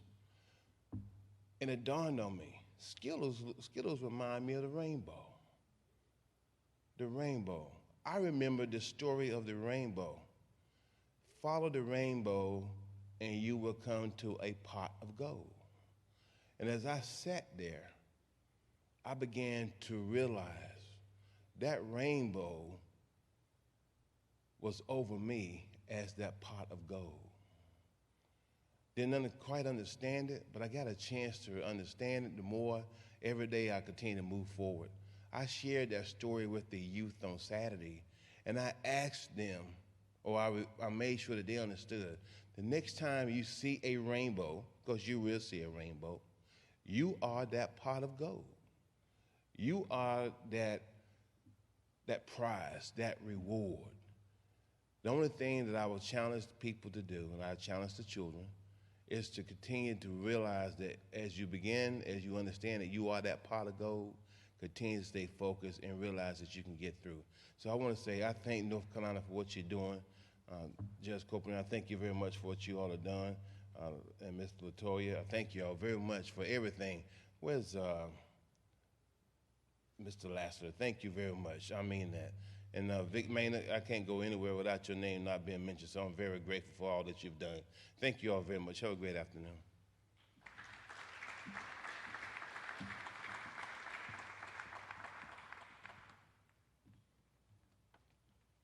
And Mr. Tillman?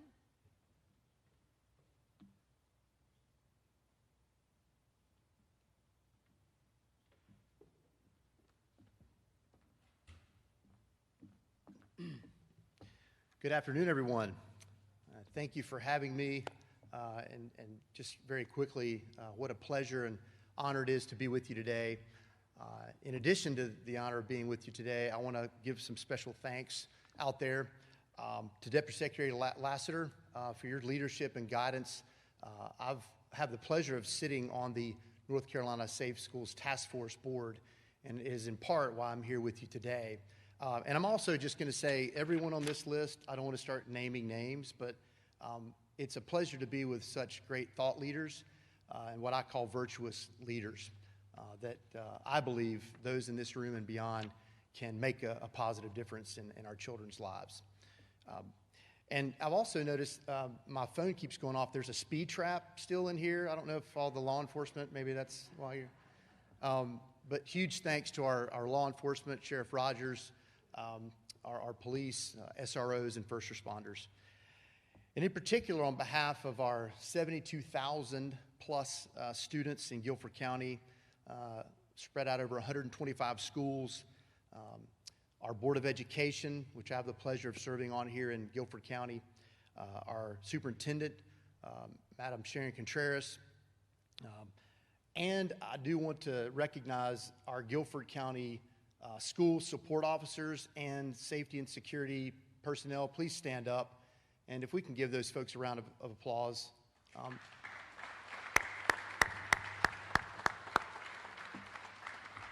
They're right back there. I told them that I was going to embarrass them and recognize them. But these folks are on the front lines. And I think as I listen to all the wonderful folks presenting, you know, in my view, it seemed to be that schools and discipline and criminal justice, nonprofits, all these things were sort of operating in an orbit, disparate from one another.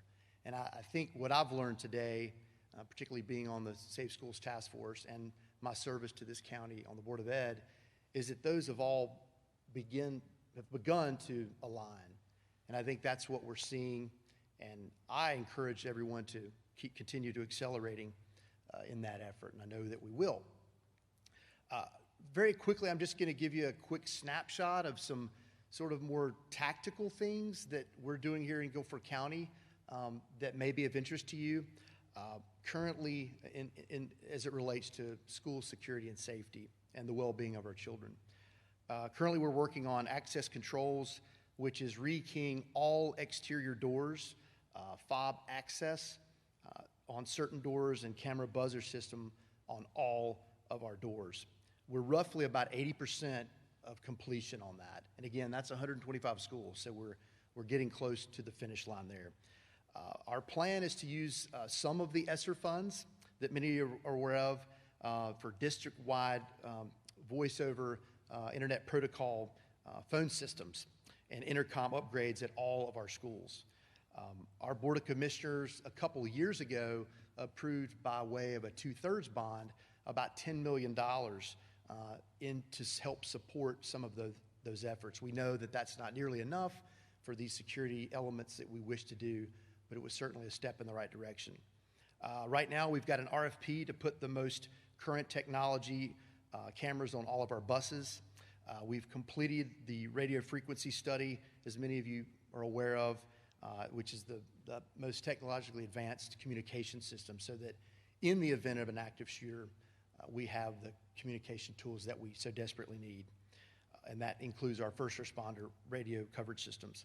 All of our new schools, which are part of a $300 million voter-approved bond last year, are going to be designed to include interior and exterior cameras, digital locks, classroom phones, intercoms, and campus-wide communications with first responders.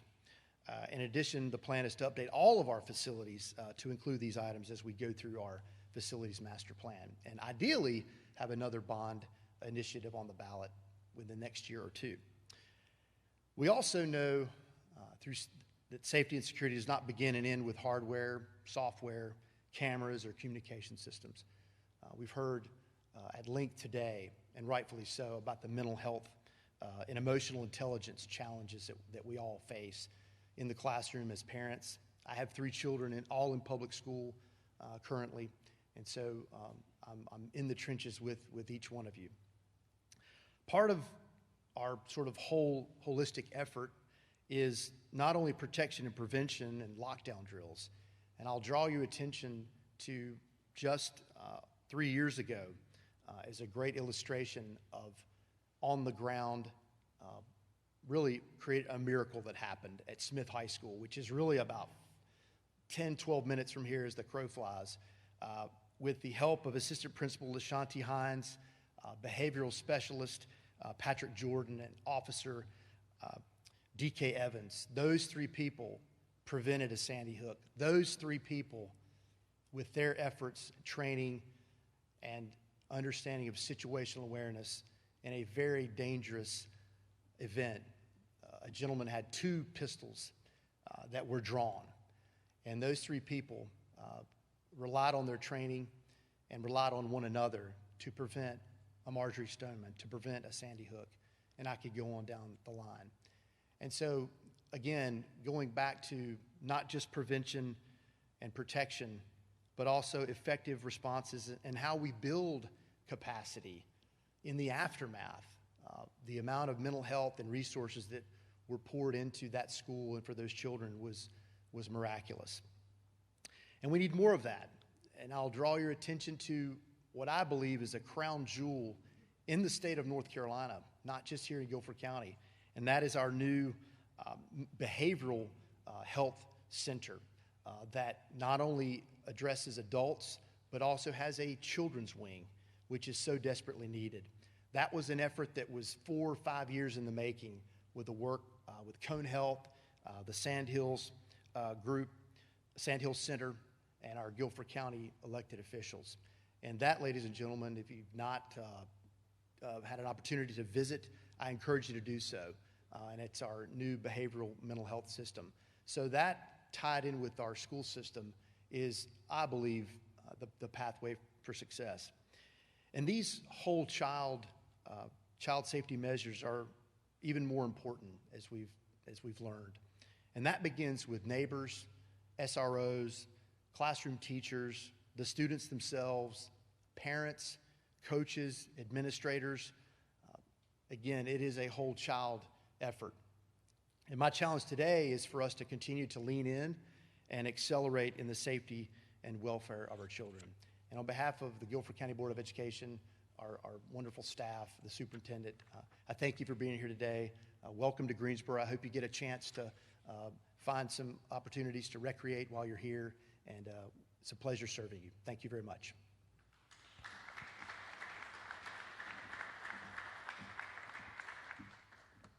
Thank you, Sheriff and Mr. Tillman. Next, we're going to hear from NC Justice Academy SRO instructor and curriculum developer Scott Grantham on the topic of school resource officers. Mr. Grantham has served as a sworn law enforcement officer in several capacities, including school resource officer for 21 years. Grantham became an instructor and training coordinator at the North Carolina Justice Academy in January 2014. In that role, he teaches school resource officer instructor, and advanced school resource officer training classes. Grantham is also responsible for coordinating the North Carolina Association of School Resource Officers Conference, the North Carolina Juvenile Officers Conference, and the North Carolina DARE Instructor Conference. Mr. Grantham?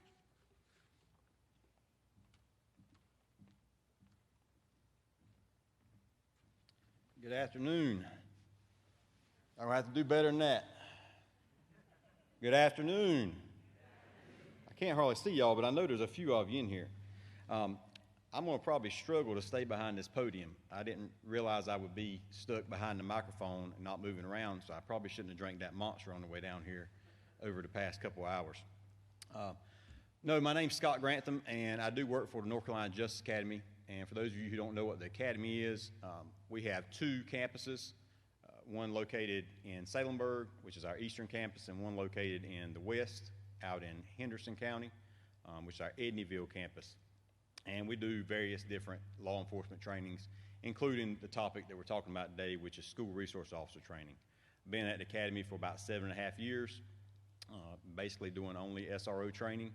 And, you know, I really enjoy what I do. And I have a 5-year-old little boy, which is one of my main reasons for being such an advocate for SROs and for school safety. And I'm wearing my bow tie in homage of Dr. Matthews, who was a champion of school safety and the public instruction system. So, all right, I've got everything up here, so I'm gonna be turning around and looking, and here I am trying to get away from the microphone already. I'm basically going to try to give you a 40-hour SRO course in 15 minutes, 10, 15 minutes. So one thing that's a big change for SROs, and who in here are SROs? If you will, stand up if you're an SRO, because you deserve a round of applause for what you do. Stand up for me. I know I saw a lot of you. Thank you. A big change that occurred over the past couple of years is an SRO certification process. And with the SRO certification process, the Training and Standards Commission, who basically certify officers across the state, put into administrative code some changes which require SROs to have a certain amount of training and some continual things. So I'm going to brief you on that to start with. And please, if you have a question, I'll be glad to try to answer it.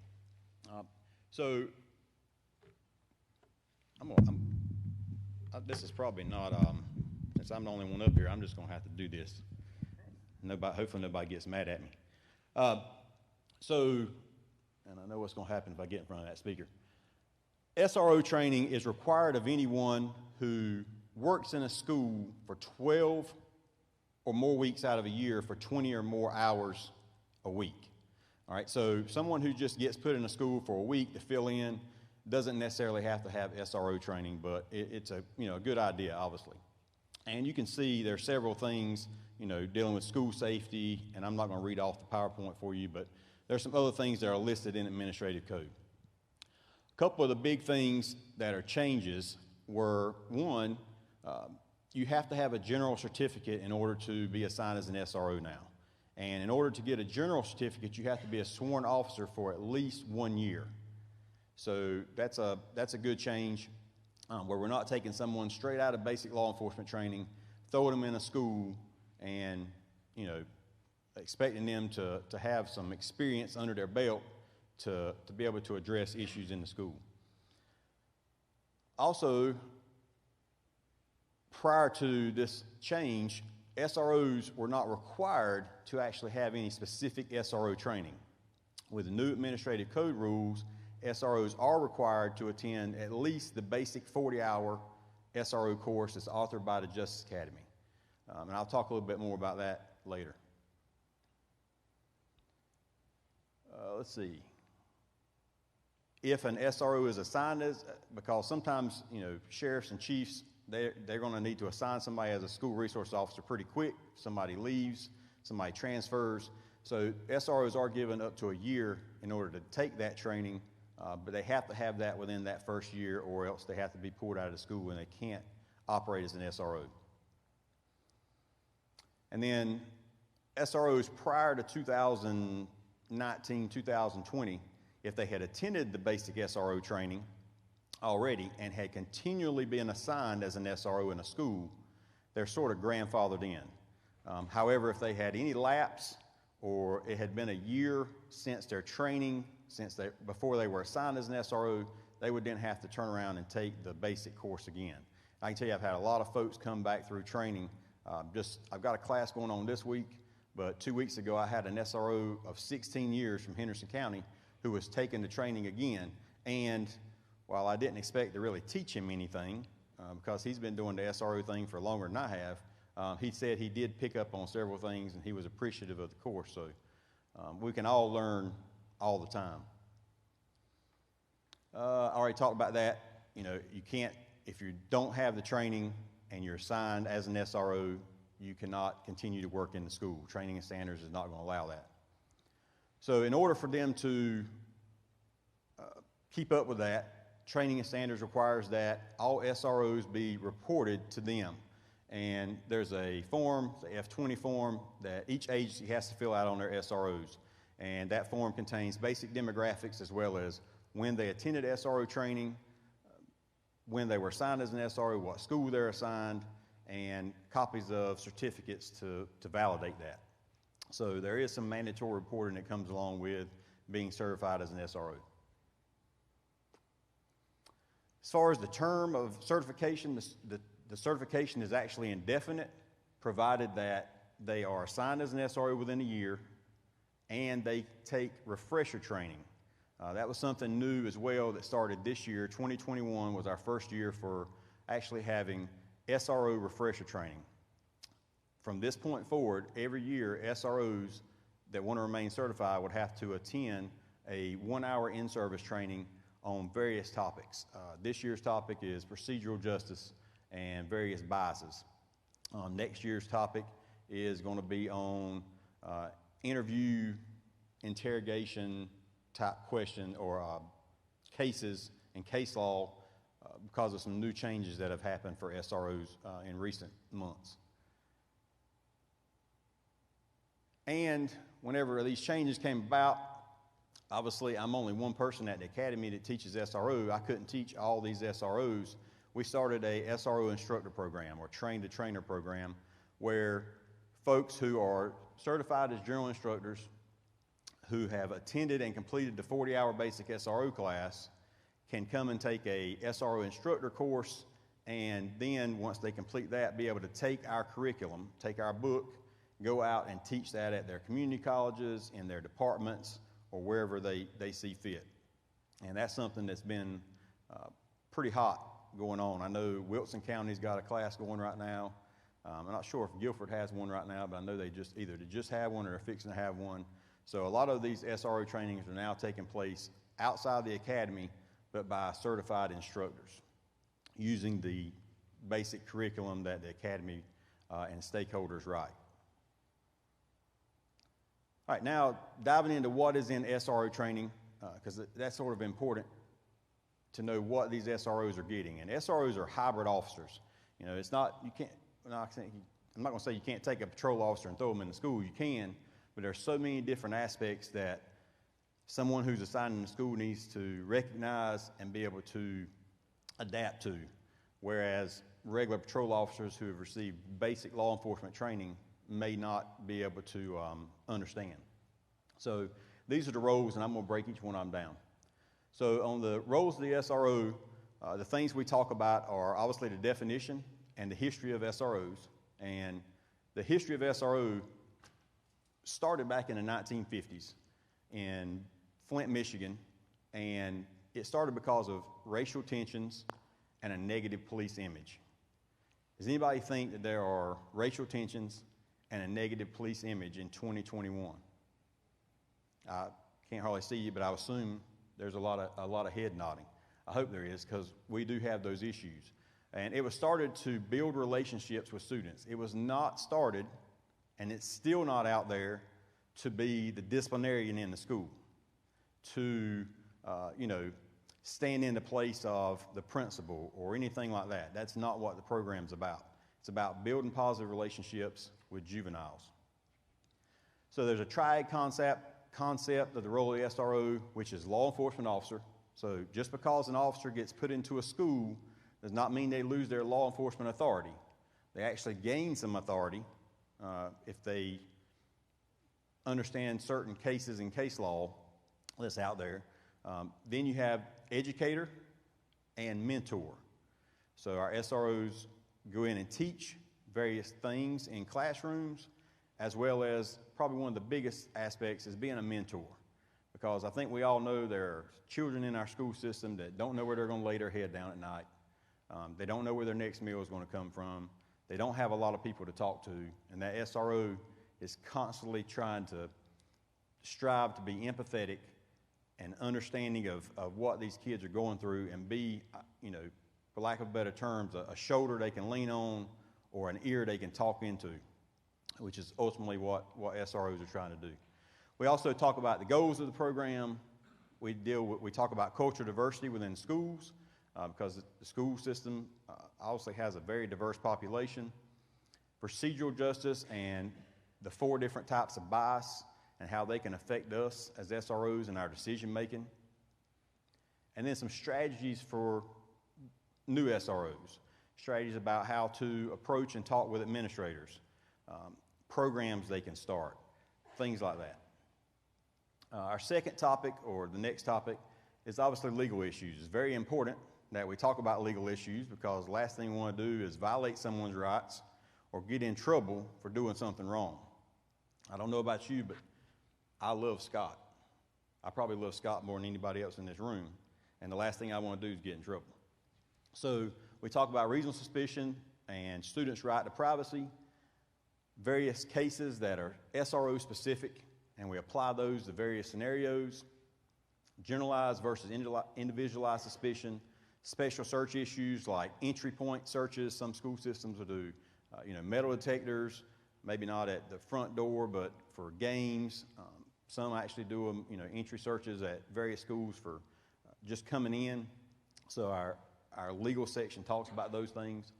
We talk specifically about disorderly conduct because disorderly conduct is something that's so, and I don't know what the most recent statistics would say, but it was one of the most charged, if not the most charged thing for juveniles in the school system.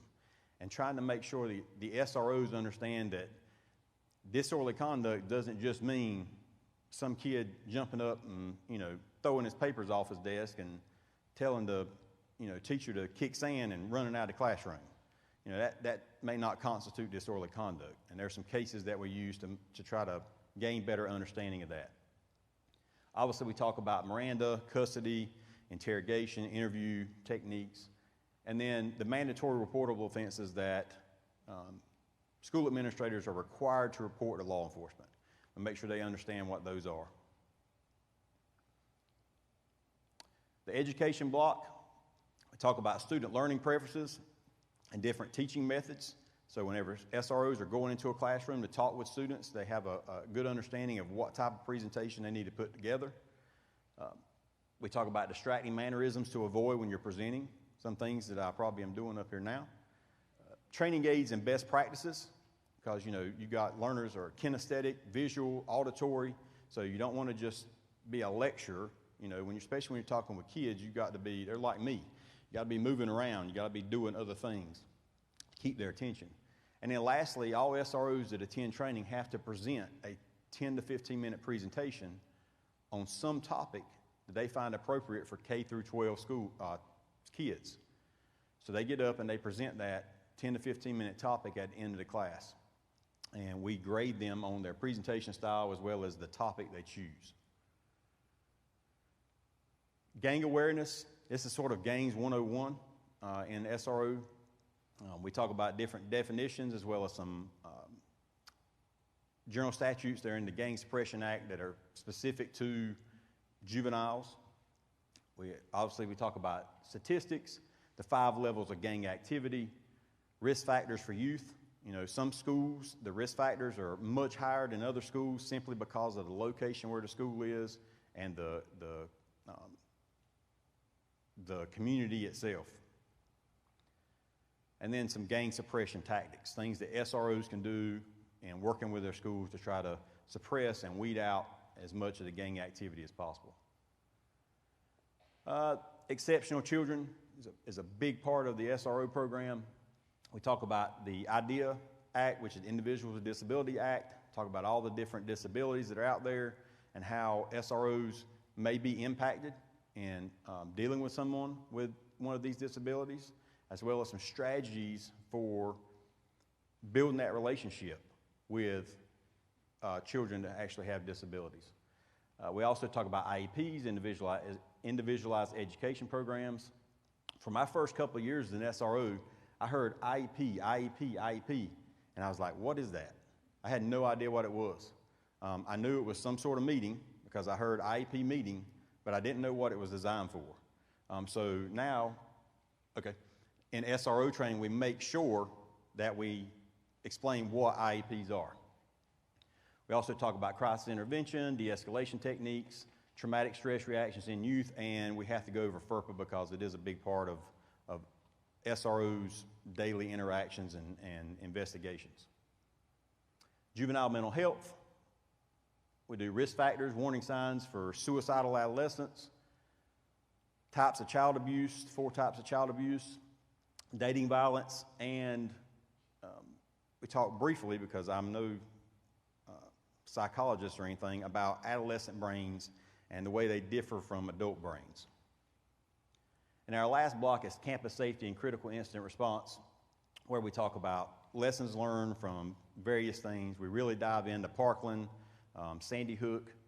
We talk about target hardening, CPTED, which is crime prevention through environmental design. And it was great to hear that Guilford County is apparently spending some money on some really good things to make their schools safer. The response actions for critical incidents, active shooter stages, threat assessment teams and strategies, the SARA problem-solving method, and then elements of an educational facility survey So showing them a survey tool they can use to go out and evaluate their school and provide that to the administrator so they can try to make their school safer, a little harder target. And one we're using currently for the academy in our basic training is one that's put out by Homeland Security. And that's it. That's all I've got. I was speeding up because I got the flag and I was like, holy moly. I don't want to mess up. So is anybody...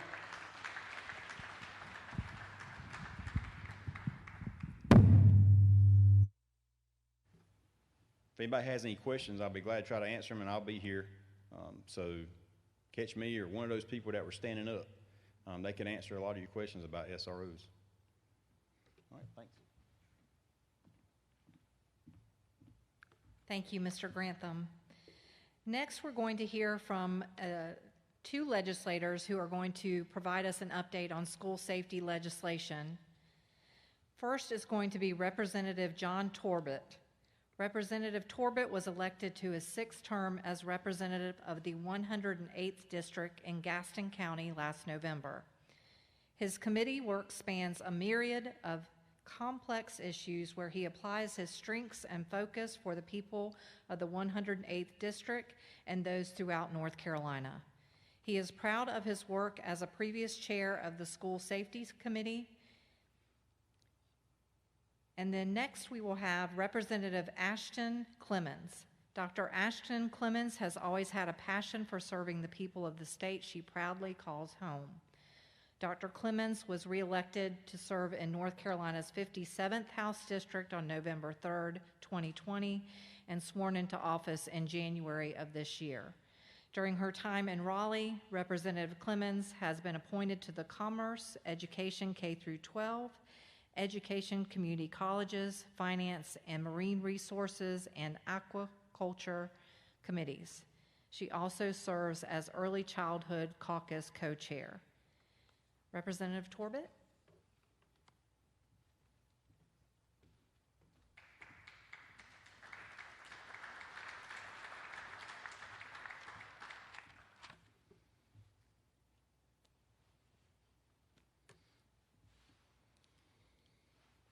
First and foremost, thank each and every one of y'all for attending today, and I want to send out a special thank you to Madam Secretary and Deputy Secretary for putting on this program. I was able to attend this program. I was going to call it pre-COVID. It was pre-COVID, and I was hoping to call this one post-COVID. We'll just call this one the second one. Great to be here. I'd also like to send out some really heartfelt hugs to Karen from the Center at Safer Schools. She's the heavy lift person. We just kind of talk things through, define what we're going to do, try to find funding for it, and pass it through her to do the great, wonderful things that she does. How this all started actually was a little over 4 years ago. There was a terrible event, a national event, loss of children in a school facility, and I went to Speaker Moore and I said, as a member of the General Assembly, I'm not real certain what we're doing for school safety. I just don't know. I said, I'd like to get a committee going and let's look and see what we're doing statewide and see if we can provide some aid and assistance. Because I start by telling you that being a father and a grandfather, our schools are safe in North Carolina. They never were unsafe in North Carolina. But the purpose of the committee was to provide aid and assistance to help ensure that they're the safest schools that we could possibly do. He said, John, that sounds like a great idea, him being the speaker, and says, won't you see what you want to do? Start forming a committee, bring it back to me, we'll get it on the books. So we formed a House Select Committee on School Safety. Got members on a thing, but diverse group of individuals, and we went from one end of the state to the other end of the state. We talked to school administrators, principals, parents, and my favorite, the students, and got tremendous amount of input from all those individuals. We talked to SROs, police officers, members of the general public around those school areas, from everywhere from Dare County, literally Murphy to Manteo, from Dare County up to Wilkes and up in the mountains of North Carolina, to see what each area, which we are a diverse state, and each area has its own specific needs, to try our best to be able to address those. I went back to my colleagues after making that trip and said, we have a tremendous amount of needs. What's the best way to do that? And we decided a granting process would be the best way. So this first year, without me twisting any arms or begging anybody, they literally, the colleagues of North Carolina General Assembly in the different department line items, such as agriculture or Department of Public Safety or DPI or you know, all the other department agencies, the appropriators came and just offered up cash to improve and enhance this grant system to provide those needs for the schools. The first year was around $50 million, and the second budget year was around $90 million. Extremely proud of that success. But our first committee, I'll tell you what we said in our first committee as chair of that committee. I said this is not going to be a pro-gun or anti-gun committee. We're going to look at the issues evolving around the safety of our schools, and we quickly came to two things. It was mental health, and I formed a subcommittee specific on mental health, and the other one was technological advancements for safety. I called those gadgets and gizmos, and we were going to form a separate committee for that. We worked under that for almost 4 years and came out with some wonderful, I think, wonderful advancements to provide some schools additional SROs, which they didn't have the funding for prior to that, some technological advancements, but basically to provide additional professional support personnel for those school districts. I'm trying to rapidly speed through to kind of get us to today. So then COVID hit. I was working on threat assessment. Threat assessment, and I will be very honest with you, I believe is the answer, is the absolute answer for complete and total comprehensive school safety. I work with a young man who is a special agent with a very prestigious organization who does nothing any day of the week except threat assess. They threat assess each hour of each and every day, and that is the United States Secret Service. They have a wonderful program. I attended their symposium on that program, and I'm hoping to provide the necessary push to have that program enacted in every school throughout North Carolina through threat assessment.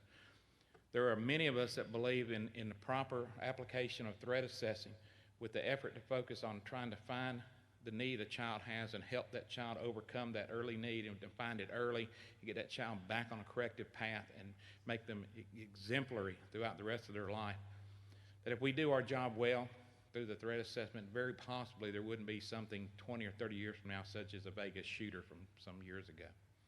If we can catch it, detect it early, we believe we can fix it for life. So that's some of the things we were working on, and where we are today. We are in the middle of a budget. I will leave here today in just a few moments, actually, and go work on finishing up the department's education budget, of which I'm thrilled. There is additional funding for the Center for Safer Schools currently in that budget. I say currently. We have not finalized the budget. We have not met with our Senate counterparts on the conference of the budget.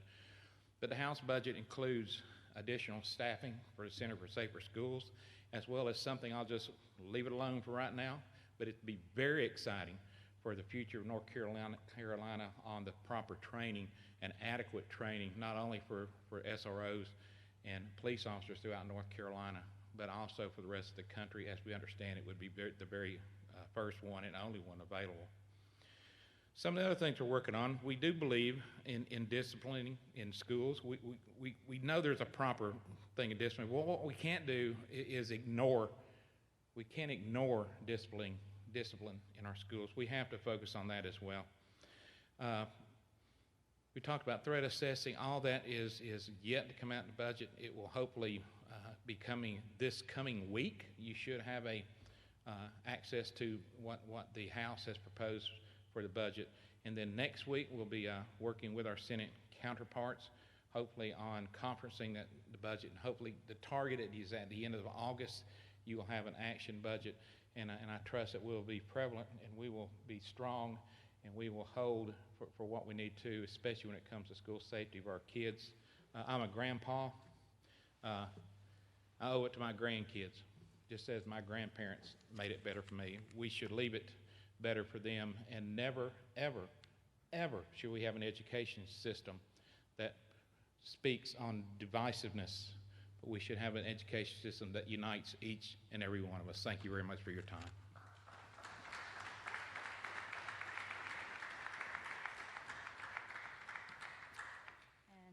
And Representative Clemens.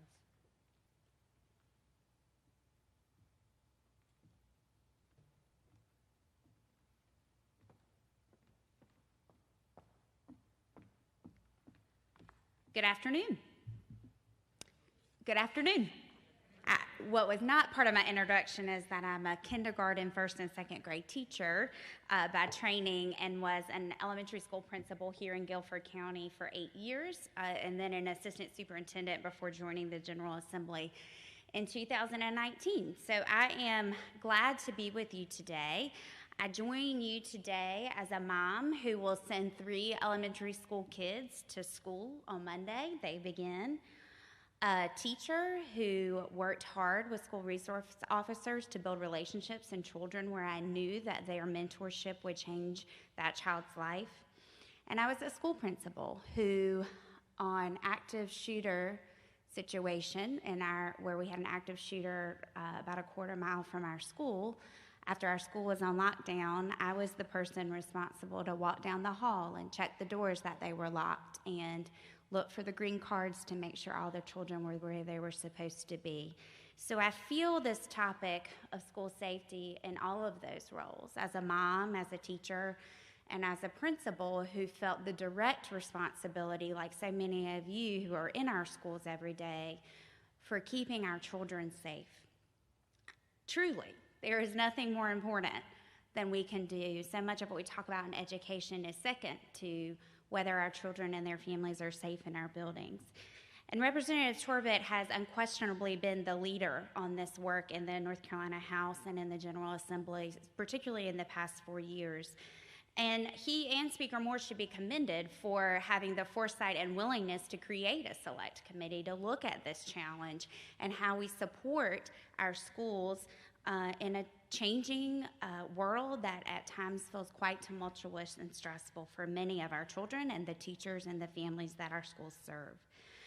He talked some about his important work with HB 657, which is the bill on threat assessments that he has been working on. Some of the other specific recommendations and improvements that we've made in the General Assembly since 2019 are that there's been a state anonymous safety tip line app. Some of you may already know about that. It started and has been required since then. Representative Torbett referenced our school safety grants program that supports SROs, students in crisis, school safety training, safety equipment, and additional mental health support. DPI, at the direction of the General Assembly, has created a model for mental health training programs for youth mental health, suicide prevention, substance abuse, sexual abuse prevention, and sex trafficking prevention. Our state board, at the direction of the General Assembly, has created school-based mental health policies and a plan. So there's been a lot of positive steps forward in the past few years, thanks in great part by Representative Torbett and the leadership in the North Carolina House that was willing to think about this. There are 3 kind of questions that I want us to keep thinking about at the state level.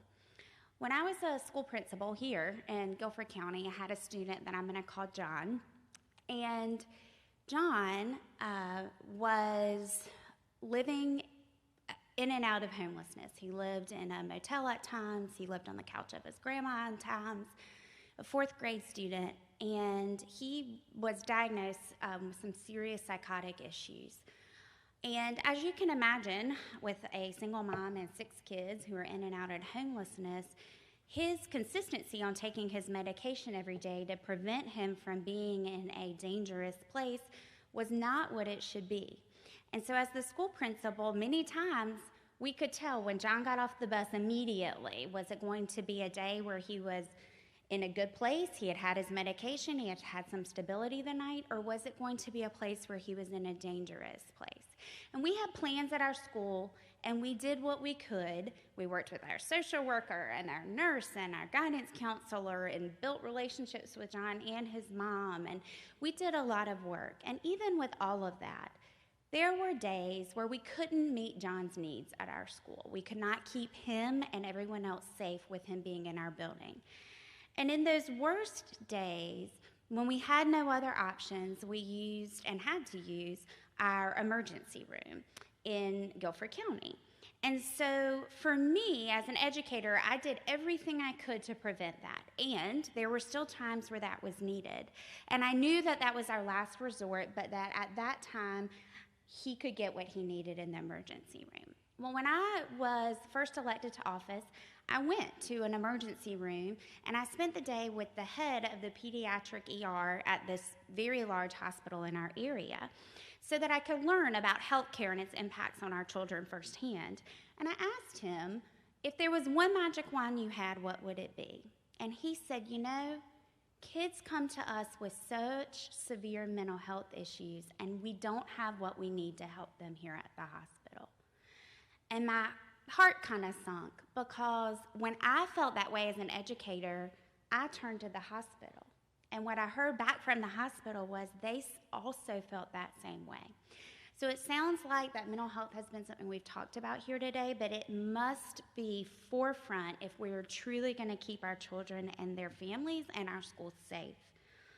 I think a second important question is the policies and procedures that we put in place.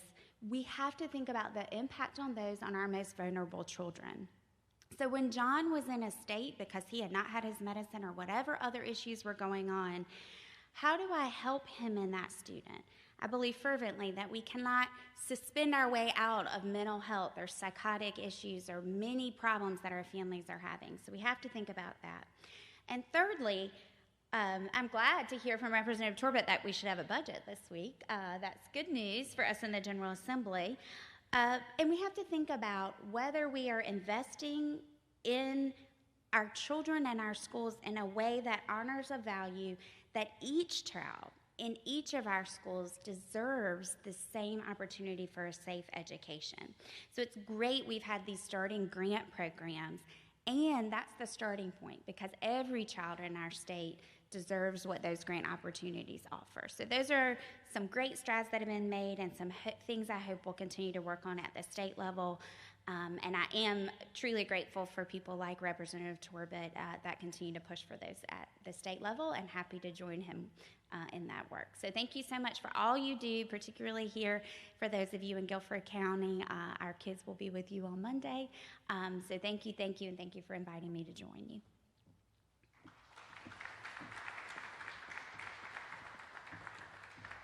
Thank you, Representative Clemons and Representative Torbett, for the work, very important work that you do. We appreciate you. Our final presenters today are going to give us an overview of the new state action plan for school safety. Mike Deniska is the Director for the Office of Policy and Strategic Planning and Senior Policy Advisor for NCDPS. Since late 2017, Mr. Deniska has served as director, providing oversight to department-level policy management and strategic planning efforts. He also represents the DPS Secretary on the Task Force for Safer Schools. He began his career with the North Carolina Division of Emergency Management in 2005 and held many different roles to include grants manager, planning supervisor, section deputy chief, and finally assistant director for planning and homeland security. And then lastly on our agenda, but certainly not least, is Department of Public Safety Deputy Secretary William Lassiter. Deputy Secretary Lassiter plans and directs operations of the Juvenile Justice Section and serves as a member of the department's senior leadership team. His long involvement in school safety began in January 1998 when he began working as a researcher for the Department of Juvenile Justice and Delinquency Prevention in the Center for the Prevention of School Violence. In 2005, he began leading the center's efforts. In 2019, Mr. Lassiter was appointed by Governor Roy Cooper to be chair of the governor's task force for safer schools. And we're going to start with Mr. Deniska. And I also want to point out to you, if you have any questions, there are 2 microphones close to the middle on each side of these middle rows here. And so if anybody has any questions, if you'll make your way, socially distanced, of course, to those microphones. Mr. Deniska?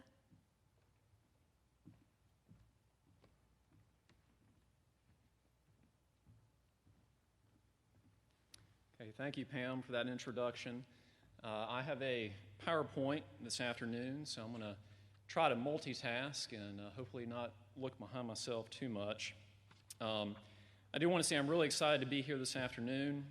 This is really a culmination of a lot of hard work over the past 20 months, really. A lot of people, a lot of different agencies, a lot of different disciplines, local and state levels in government, the public. A lot of people have contributed to this effort. So very, very excited to be here to roll out the state action plan for school safety. We've been working on it for a while, and it's a really good product that we have. So also did want to, before I get started, really acknowledge at a high level just some of the folks who have been involved. Again, local and school district representatives, local officials, a lot of different subject matter experts, Department of Public Instruction, specifically the Center for Safer Schools. Karen's been an excellent partner to work with over the past year and a half. The Task Force for Safer Schools, which again is a multidisciplinary body with local and state representation. The Department of Health and Human Services, Department of Justice, and Department of Public Safety. And really for those last three agencies, DHHS, DOJ, and DPS, there's a lot of individual divisions and sections that contributed to this effort. I also want to take just a quick moment to recognize one person specifically, Ms. Joanne McDaniel. Her name is actually on the agenda with mine. She was our project manager for this effort, and she kept us all on task, kept us all going in the same direction over the past 18 to 20 months. And we definitely would not have gotten the action plan over the finish line without all of her efforts. So taking a step back, how did we get here? So as I mentioned, this has been about an 18 to 20 month plus process, but it really began back in December of 2018 when the Department of Public Safety began to develop a quarterly school safety activity report, which was intended to identify what state agencies were doing in support of school safety activities. We knew that a lot of people, a lot of different state agencies throughout state government were doing a lot of different things, but we didn't have any kind of comprehensive document that kind of tied that together, showing what was happening at that time and what the current status was. So after we pulled that information together and began to develop those reports, which are still produced today quarterly, it was identified that having a more forward-looking document, an action plan, a strategy, a blueprint, that would be something that would be very beneficial, something that would lay out the vision, the blueprint for school safety throughout the state over the next few years. While we were kind of coalescing those ideas, those thoughts, we were developing the quarterly report, and we knew that we wanted to develop this action plan. We knew that there were a lot of other efforts either happening over the past few years, 13, 14, 15, all the way up to 16, 17, 18. A lot of different state groups, national groups were looking at school safety and making recommendations.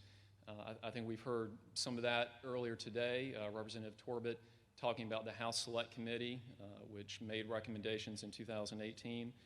We also heard reference to the Governor's Crime Commission, which had a special committee on school shootings and issued its own recommendations. So as we were figuring out how best to begin development of an action plan, we knew we didn't want to start from scratch. We knew we didn't want to reinvent as few wheels as we had to, so to say. So we knew there was pre-existing material out there that we could start with. And so this is a snapshot of the source material that we looked at as we began to develop the very first rough draft of what has become the State Action Plan for School Safety. The Center for Safer Schools, they have been generating annual reports. We looked at their 13 and 15 reports, the quarterly state school activity reports that we had begun to generate, the House Select Committee on School Safety report, the Governor's Crime Commission Special Committee on on Shootings report, and then also the Federal Commission on School Safety, a national report was issued in 2018.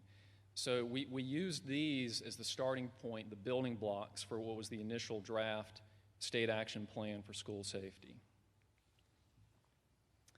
And so the result, that initial starting point, the action plan, the purpose of which is to coordinate North Carolina school safety efforts across state government and with communities and schools so that efforts are efficient and effective and undertaken with accountability and shared responsibility. And we see the bullet at the bottom. It says this frames the efforts for the next 5 years with the 21-22 action plan as the baseline or starting plan. And that's a very important point. So we have an action plan in place. It is a 5-year document. But we very much recognize that priorities change, needs change, threats change. It's a very dynamic world in which we live in. So we do not anticipate this to be a static plan that stays the same over the next 5 years. But really, this next 12 months, we anticipate the Task Force for Safer Schools, its committees, will be monitoring the plan, will be making recommendations for changes or updates as necessary to reflect any changing threats or priorities that may need to be addressed. So real quick on the process, as I mentioned, we had a lot of stakeholders, a lot of participants were involved. I believe we heard earlier today, Attorney General Stein talked about the relationship between the Task Force for Racial Equity and Criminal Justice and the State Action Plan for School Safety. I know Attorney General Stein hit a couple of key points. I'll just mention a few more. Some key touch points, similarities between what the TREC report and its 125 recommendations talk about, and then the initiatives that we have identified in the action plan, including the role of school resource officers in schools, collecting data on disciplines in schools, school justice partnerships, and then increasing the number of behavioral health professionals in schools.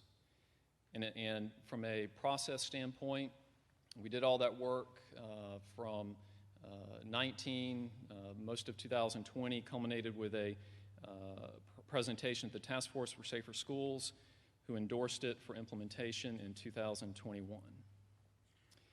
Here again, just a high-level representation or overview of the different participants we had involved. Again, a lot of state agencies, local partners, local government officials, and also public input was solicited and factored in. Just a kind of go through this very quickly and wrap up the process point or overview. So we did 5 presentations to the Task Force for Safer Schools beginning in October of 2019, culminating or ending in June of 2021 with the task force endorsing the plan. But between that, a lot of work happened. So at the October task force meeting, we presented the idea of leveraging the task force, its body, its subject matter experts, as the mechanism to review, refine, and finalize what is now the action plan. After that meeting in October of 2019, an executive steering committee comprised of some representatives from the task force and some other subject matter experts came together and really served as a guiding body for developing the framework for the action plan, guiding principles, goals, objectives that really provide the structure for the plan and its initiatives that support it. So once we had the framework in place, we provided an update to the task force in January of 2020, and then spring of 2020, the task force's committees came together and they began to review the plan, provide feedback, make changes to the language, and just to kind of give you an idea of kind of where we started and where we are today. The original draft action plan that we had, where we pulled in all those recommendations from those different sources, we had about 90 plus initiatives factored into that draft action plan. Today we're down to about 66. So that's through all the hard work of those committees who reviewed that draft starting point and factored in their expertise, updating language as needed to give us the action plan that we have today. So as I mentioned, we also factored in public input. We did that through the public task force for safer school meetings that we had. We also leveraged the pre-existing resources and the recommendations that were the building blocks for the draft action plan. A lot of those committees that did work, as we heard Representative Torbett mention earlier, they had various meetings around the state. The House Select Committee had meetings around the state, meeting with the public, collecting input, The Governor's Crime Commission did the same. They had a couple of forums around the state collecting public input. And then we also took the final draft plan and put it out for public comment on the Department of Public Safety website in September and solicited public feedback and input that way. So that's a very fast and high-level overview of the process we went through. And now I want to hit some of the details of the action plan, specifically the structure, the vision, guiding principles, goals, objectives, and then some of the highlights of the initiatives that we have in the plan. And I'm not going to cover every aspect of it. I'm not going to be able to touch every initiative that we have in the action plan. But a little bit further in the presentation, there is a website address, and that's where we have the full action plan posted for everybody to access. So, by the numbers, from a top-down, high-level perspective, as I mentioned, it is a 5-year plan. We have 8 guiding principles, and these guiding principles really set the conversation, guided the conversation that our reviewers had as they were refining the language in the plan. 5 goals, 12 objectives, and 66 initiatives comprise the actual details of the plan. The plan's vision is through a whole school, whole community, whole child approach. Every school in North Carolina will be a safe school where all students can learn, all teachers can teach, and all school staff can do their work without any concerns for their well-being. And so here we see the first 4 guiding principles of the plan, the first one being that the safety of our students, teachers, and school staff at pre-K to 12 schools is our focus. So again, talking about the guiding principles, kind of setting the stage for the conversations and the review process, it defines the scope of this action plan as being pre-K through grade 12. Number 2, actions undertaken to make schools safer should be carried out fairly and with a do-no-harm approach. We want to make sure that whatever school safety actions are being implemented do not have any unintended consequences for students and staff. Numbers 3 and 4, they're mutually supportive of one another. Number 3, schools and communities, often in partnership, have already made our schools safer. Their actions offer starting points from which we can identify additional steps to be planned and implemented over the next 5 years. And number 4, partnership and collaboration at the state level should mirror what is happening in our schools and communities, so coordination with transparency, accountability, and good stewardship of resources occurs. So that's a very long way of saying, again, let's not reinvent the wheel. There's a lot of good things happening at the local level. There's a lot of school safety measures being implemented by local school districts. The job of the state should be to provide support and help those measures that those local school districts are implementing and backfill and address any gaps that the local school districts may not be able to address themselves. And these are the last 4 guiding principles, 5 through 8. Similar to 3 and 4, 5 and 6 are also related and mutually supportive of one another. Number 5, a proactive approach to school safety promotes positive learning environments for all students and staff in all schools and classrooms across the state. And number 6, prevention defines our overarching philosophy as we recognize that violence in our schools exists in a continuum, with disciplinary problems often serving as precursors to more violent incidents. So number 5, proactive. Number 6, prevention. And I think we've heard a lot of that from our speakers today about the importance of prevention. If we can do things upstream, if we can get services to the right people at the right time, if we can get mitigation measures in place early enough in the process and the continuum, then some of the bad things that may happen further down the road can be addressed before they get to that point. Number 7, protection, response, and recovery plans and efforts already exist in many schools and communities, and the state should be positioned to assist with the further development and implementation of these plans and efforts when needed. And number 8, data-driven decisions and evidence-based practices should characterize school safety efforts so that all schools are safe for everyone and the vision of this action plan is realized. And the key thing about guiding principle number 8, as we went through the process, the fact that we needed to figure out what data was out there, who had it, who needed it, where did it live, what data needed to be measured, how do we get all of that and share it with the right people at the right time. The data piece was something that was very much identified as an area that we need to focus on as we move forward with the action plan, so that we have those measures in place, so that we know and can tell the progress and successes, to hope that we're having successes, but ensure that we're tracking the progress and can measure that school safety is being realized. So the goals, we have 5. The first one is promote positive learning environments. Number 2, prevent incidents of school violence from occurring. 3, protect students, teachers, and staff from incidents of violence. 4, strengthen capability for effective response to incidents of school violence. And 5, build capacity and readiness for recovery from incidents of school violence. And I'll just point out number 4, keyword there, strengthen capability. So there already are a lot of resources. There is a lot of capability out there when it comes to response to incidents of school violence. And that just points out the keyword in number 5 even more, build capacity. So the recovery piece, after an event happens, what do we do? What services are needed? What actions need to take place? The recovery piece is definitely an area that we can all work towards building over the next 5 years. So as I mentioned, I'm not going to be able to hit every initiative that we have in the action plan because we have over 60 of them, but I did want to hit some of the key ones for each of the 5 goals that we have. So over the next few slides, what we see is the goal. Here we see goal 1, promote positive learning environments. We also see a goal description.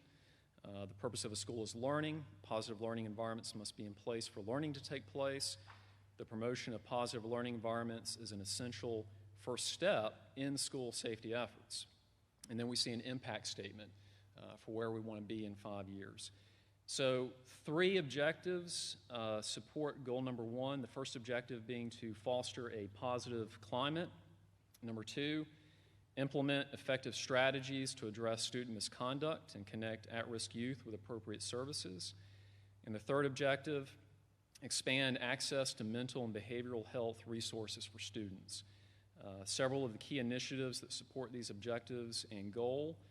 One is to support schools as they develop policies and procedures to prevent the spread of COVID-19, promote evidence-based programs that emphasize character education, support implementation of school justice partnerships, and support for additional funding for specialized instructional support personnel that provide mental and behavioral health services for students. So as I go through these goals, I think a lot of these objectives, a lot of these initiatives I'm talking about, it's probably not going to sound too greatly different from what we've heard our previous speakers today talking about, be it mental health, prevention, and other aspects. So goal 2 focuses on prevention. It has 2 objectives that support it. The first objective is to encourage information sharing and the use of best practices. Number 2, improve reporting and assessment of concerning behavior and suspicious activity. 3 of the key initiatives that support this goal include improving school violence incident data collection, sharing, and transparency, support for continued implementation of the Say Something anonymous reporting system in schools, which we heard Karen in the center talk about, and then also support implementation of multidiscipline threat assessment teams, which in turn can help to establish personalized preventive actions.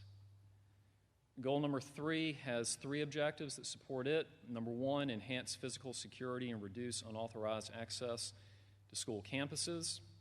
Number 2, ensure SROs are equipped with the knowledge and resources to meet the needs of the schools to which they are assigned. And objective number 3, foster positive relationships and improve information sharing between schools and law enforcement. Again, some of these initiatives, the key initiatives that support this objective or these objectives and this goal, I think we've heard some of the previous speakers talk about this today. One key initiative being to continue implementation of a facility vulnerability, continue development of a facility vulnerability assessment tool for use by schools, support implementation of crime prevention through environmental design in the construction of schools, update SRO training curriculum to include topics on mental health, cultural competency, disability awareness, trauma, and building relationships interacting with students, and promoting the use of best practices and memorandums of understanding between SROs and the schools they serve. Goal 4 focuses on strengthening the response capabilities, and this has 3 objectives. First one being decrease the time it takes for responders to arrive on scene.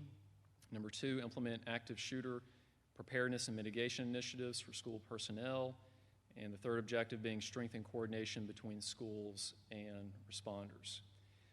2 of the key initiatives that support these objectives and goal, one is assess school response capabilities and mitigation strategies to determine training and resource needs, and another being conduct a needs assessment to determine what is needed to ensure communications interoperability between schools and law enforcement.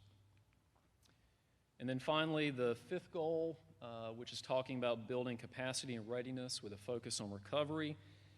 As I mentioned, this is one of the goals that we really need to focus on as far as building out what we've identified as actions for state government in the action plan. It has one objective, and that is to be prepared to restore services and return to normal or pre-event status after an incident occurs.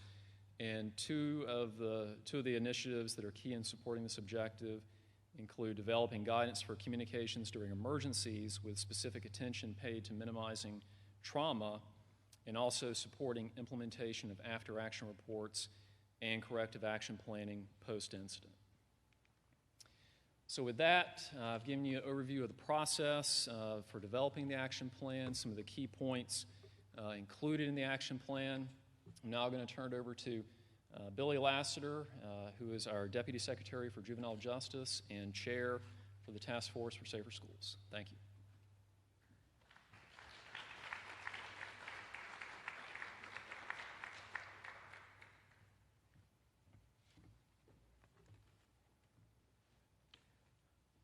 All right, good afternoon. And thank you so much for joining us today. It is a pleasure for all of you to be here with us.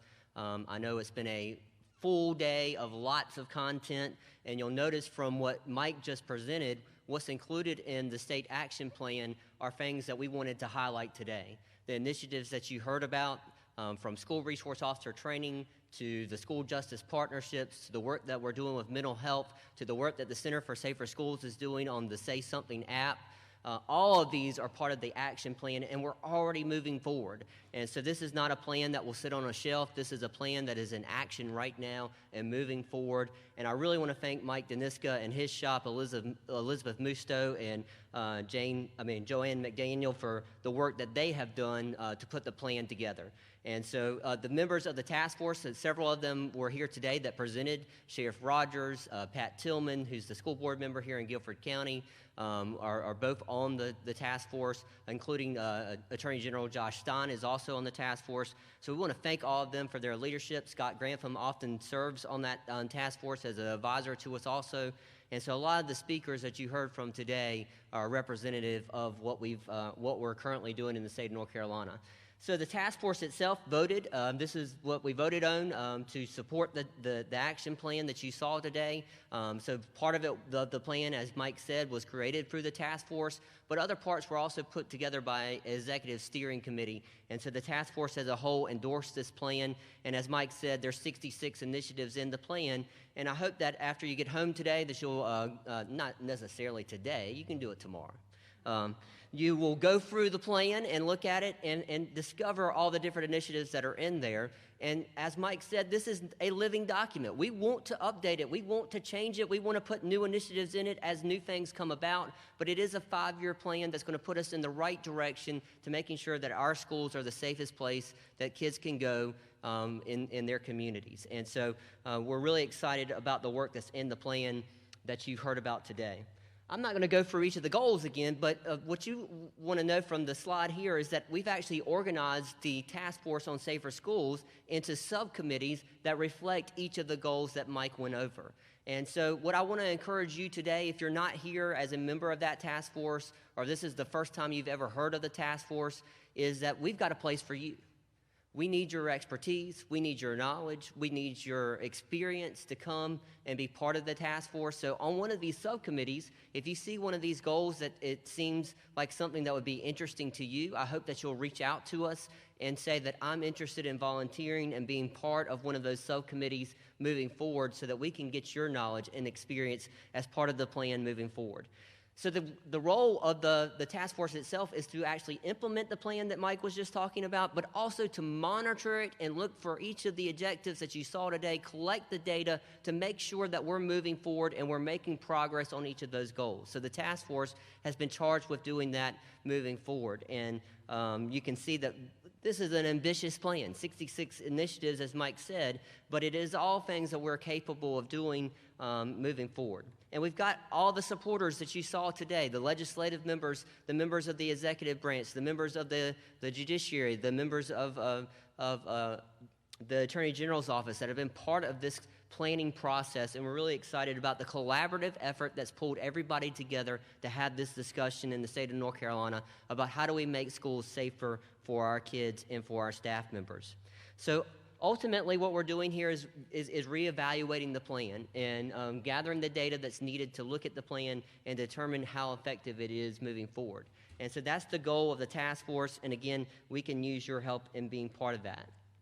You've got a handout in your packet that kind of is the executive summary of this action plan on school safety.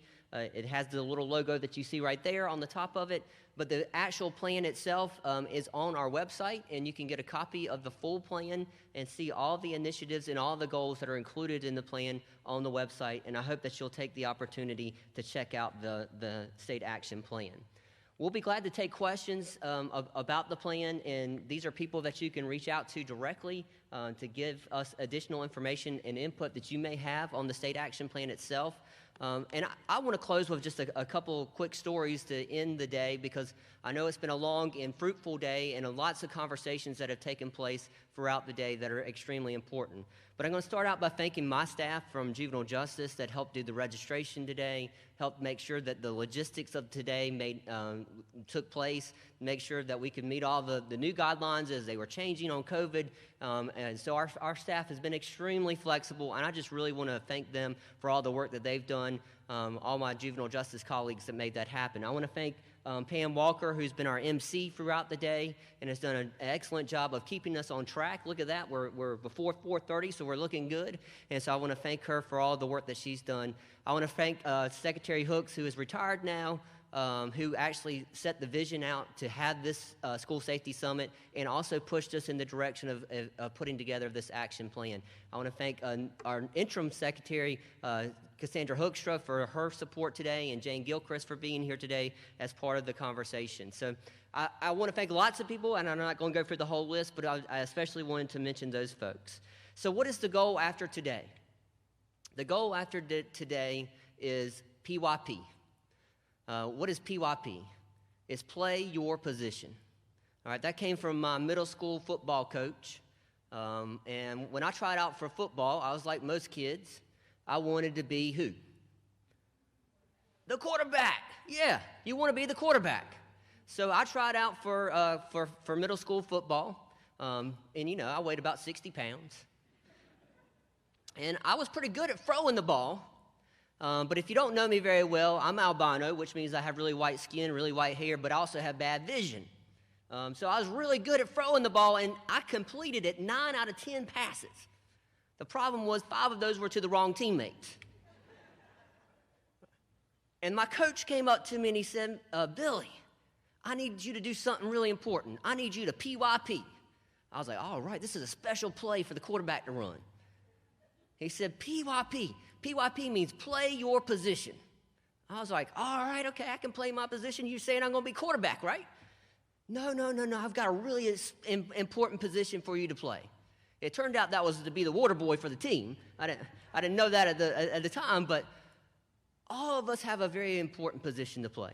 If you're a teacher, if you're a school counselor, if you're a mental health clinician, if you're a law enforcement officer, if you're a principal, if you're a legislator, if you're a member of the executive branch, if you're a member of the judiciary, we all have an important position to play.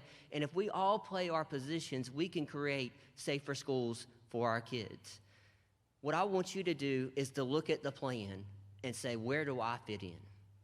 What role can I play? What position can I play that's going to make me the most valuable player as part of this plan?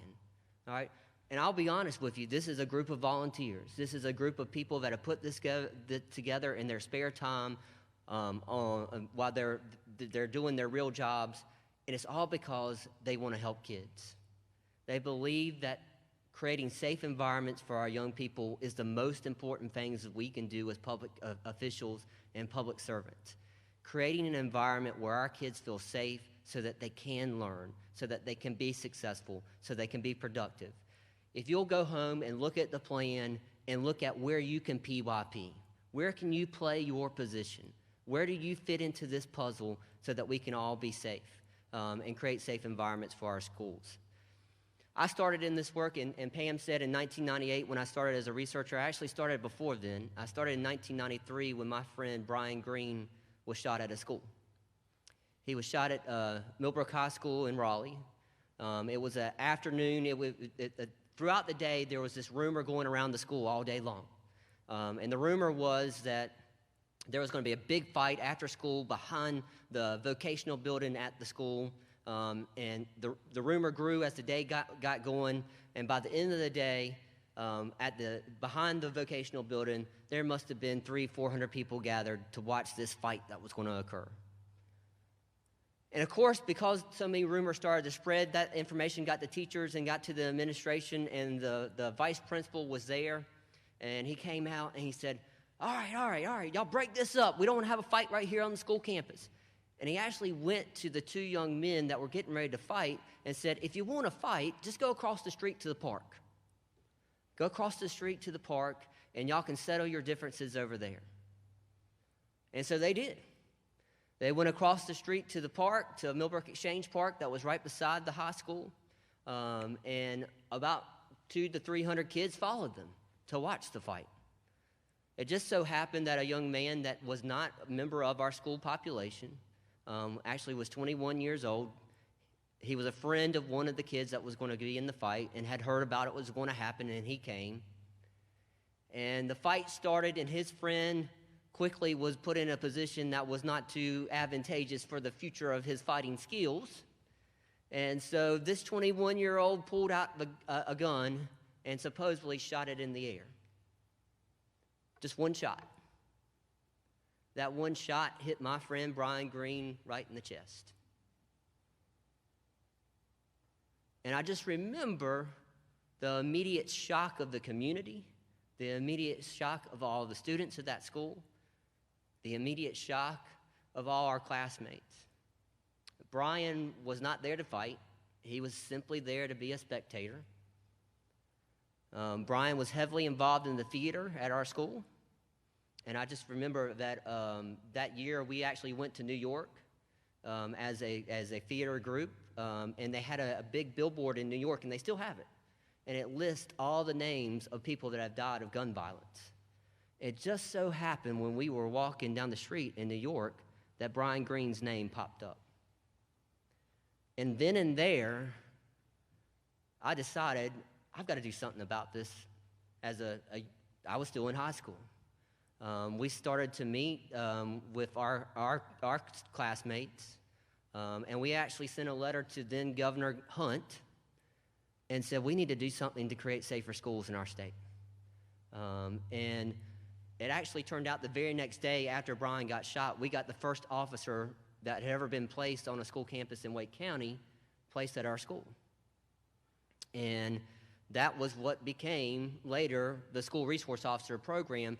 As Scott talked about, they started in the 1950s, and there were a few in Winston-Salem in the 1980s, but it was extremely sporadic that we had school resource officers across the state.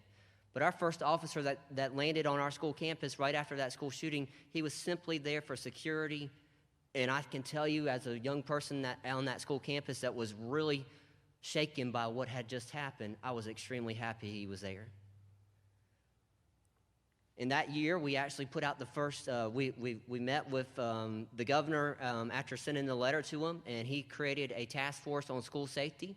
And we created the first Center for the Prevention of School Violence that came out of that, and the first grants that were sent out across the state to hire school resource officers. And that was in 1993. We hired in that year about 30 officers across the state. Today, we have over 1,300 school resource officers in the state of North Carolina. And often these officers get a bad name, bad rep, because they're told that by some people that they're just stuffing and cuffing kids. That's not been my experience. These officers are often people that are dedicated to creating safer school environments. They're there to serve kids, to be mentors for kids, to help them grow and become successful young people in schools across the state of North Carolina. And I tell you the story of Brian Green because I think all of us have to walk away from here and say, why was I here today? Was it because your boss asked you to come, the sheriff asked you to come, the police chief asked you to come, your school principal asked you to come to be part of this event? But what was the reason why you wanted to come? And what is the reason why you're going to help us with this plan moving forward? Maybe it's not a Brian Green in your life. Maybe it's somebody else in your life that has affected you and is driving you forward. But we need your support, and we need you to be part of this plan, and we need this to be a whole community effort. We've got to learn how to engage everybody in the process because safer schools are a reflection of safer communities. And those safer communities can only be achieved when we reach out and become part of that conversation with them about what's causing some of the disparities that we're seeing in our society. And this plan really talks about how do we create safer schools, how do we reduce equity problems that we're seeing as far as discipline problems in schools, how do we reduce the number of those problems that we're seeing across the state. But we can do that as a team effort. And a lot of the legislation that you heard about today is not just about having one individual, but having a team approach. Having law enforcement work with our school counselors, with our school social workers, with our principals to come together and do a threat assessment to figure out what's going on with a child, not to necessarily refer them to the juvenile justice system, but to figure out what are the services that that child needs to be successful. How do we make sure that we can keep them in our school environments and moving forward? So I want to thank all of you for attending today. I want to thank the people that are online that are tuned in today to this School Safety Summit. I want to thank UNCG for making this possible and being a gracious host as they were 2 years ago for us. And I want to encourage all of you to join the cause, become part of the plan, pick up the plan, look how you can be involved, and volunteer. Reach out to us, and we would be glad to hear from you, and would absolutely love for you to be part of the process moving forward. Thank you all so much for coming, and I'll hand it back over to Pam.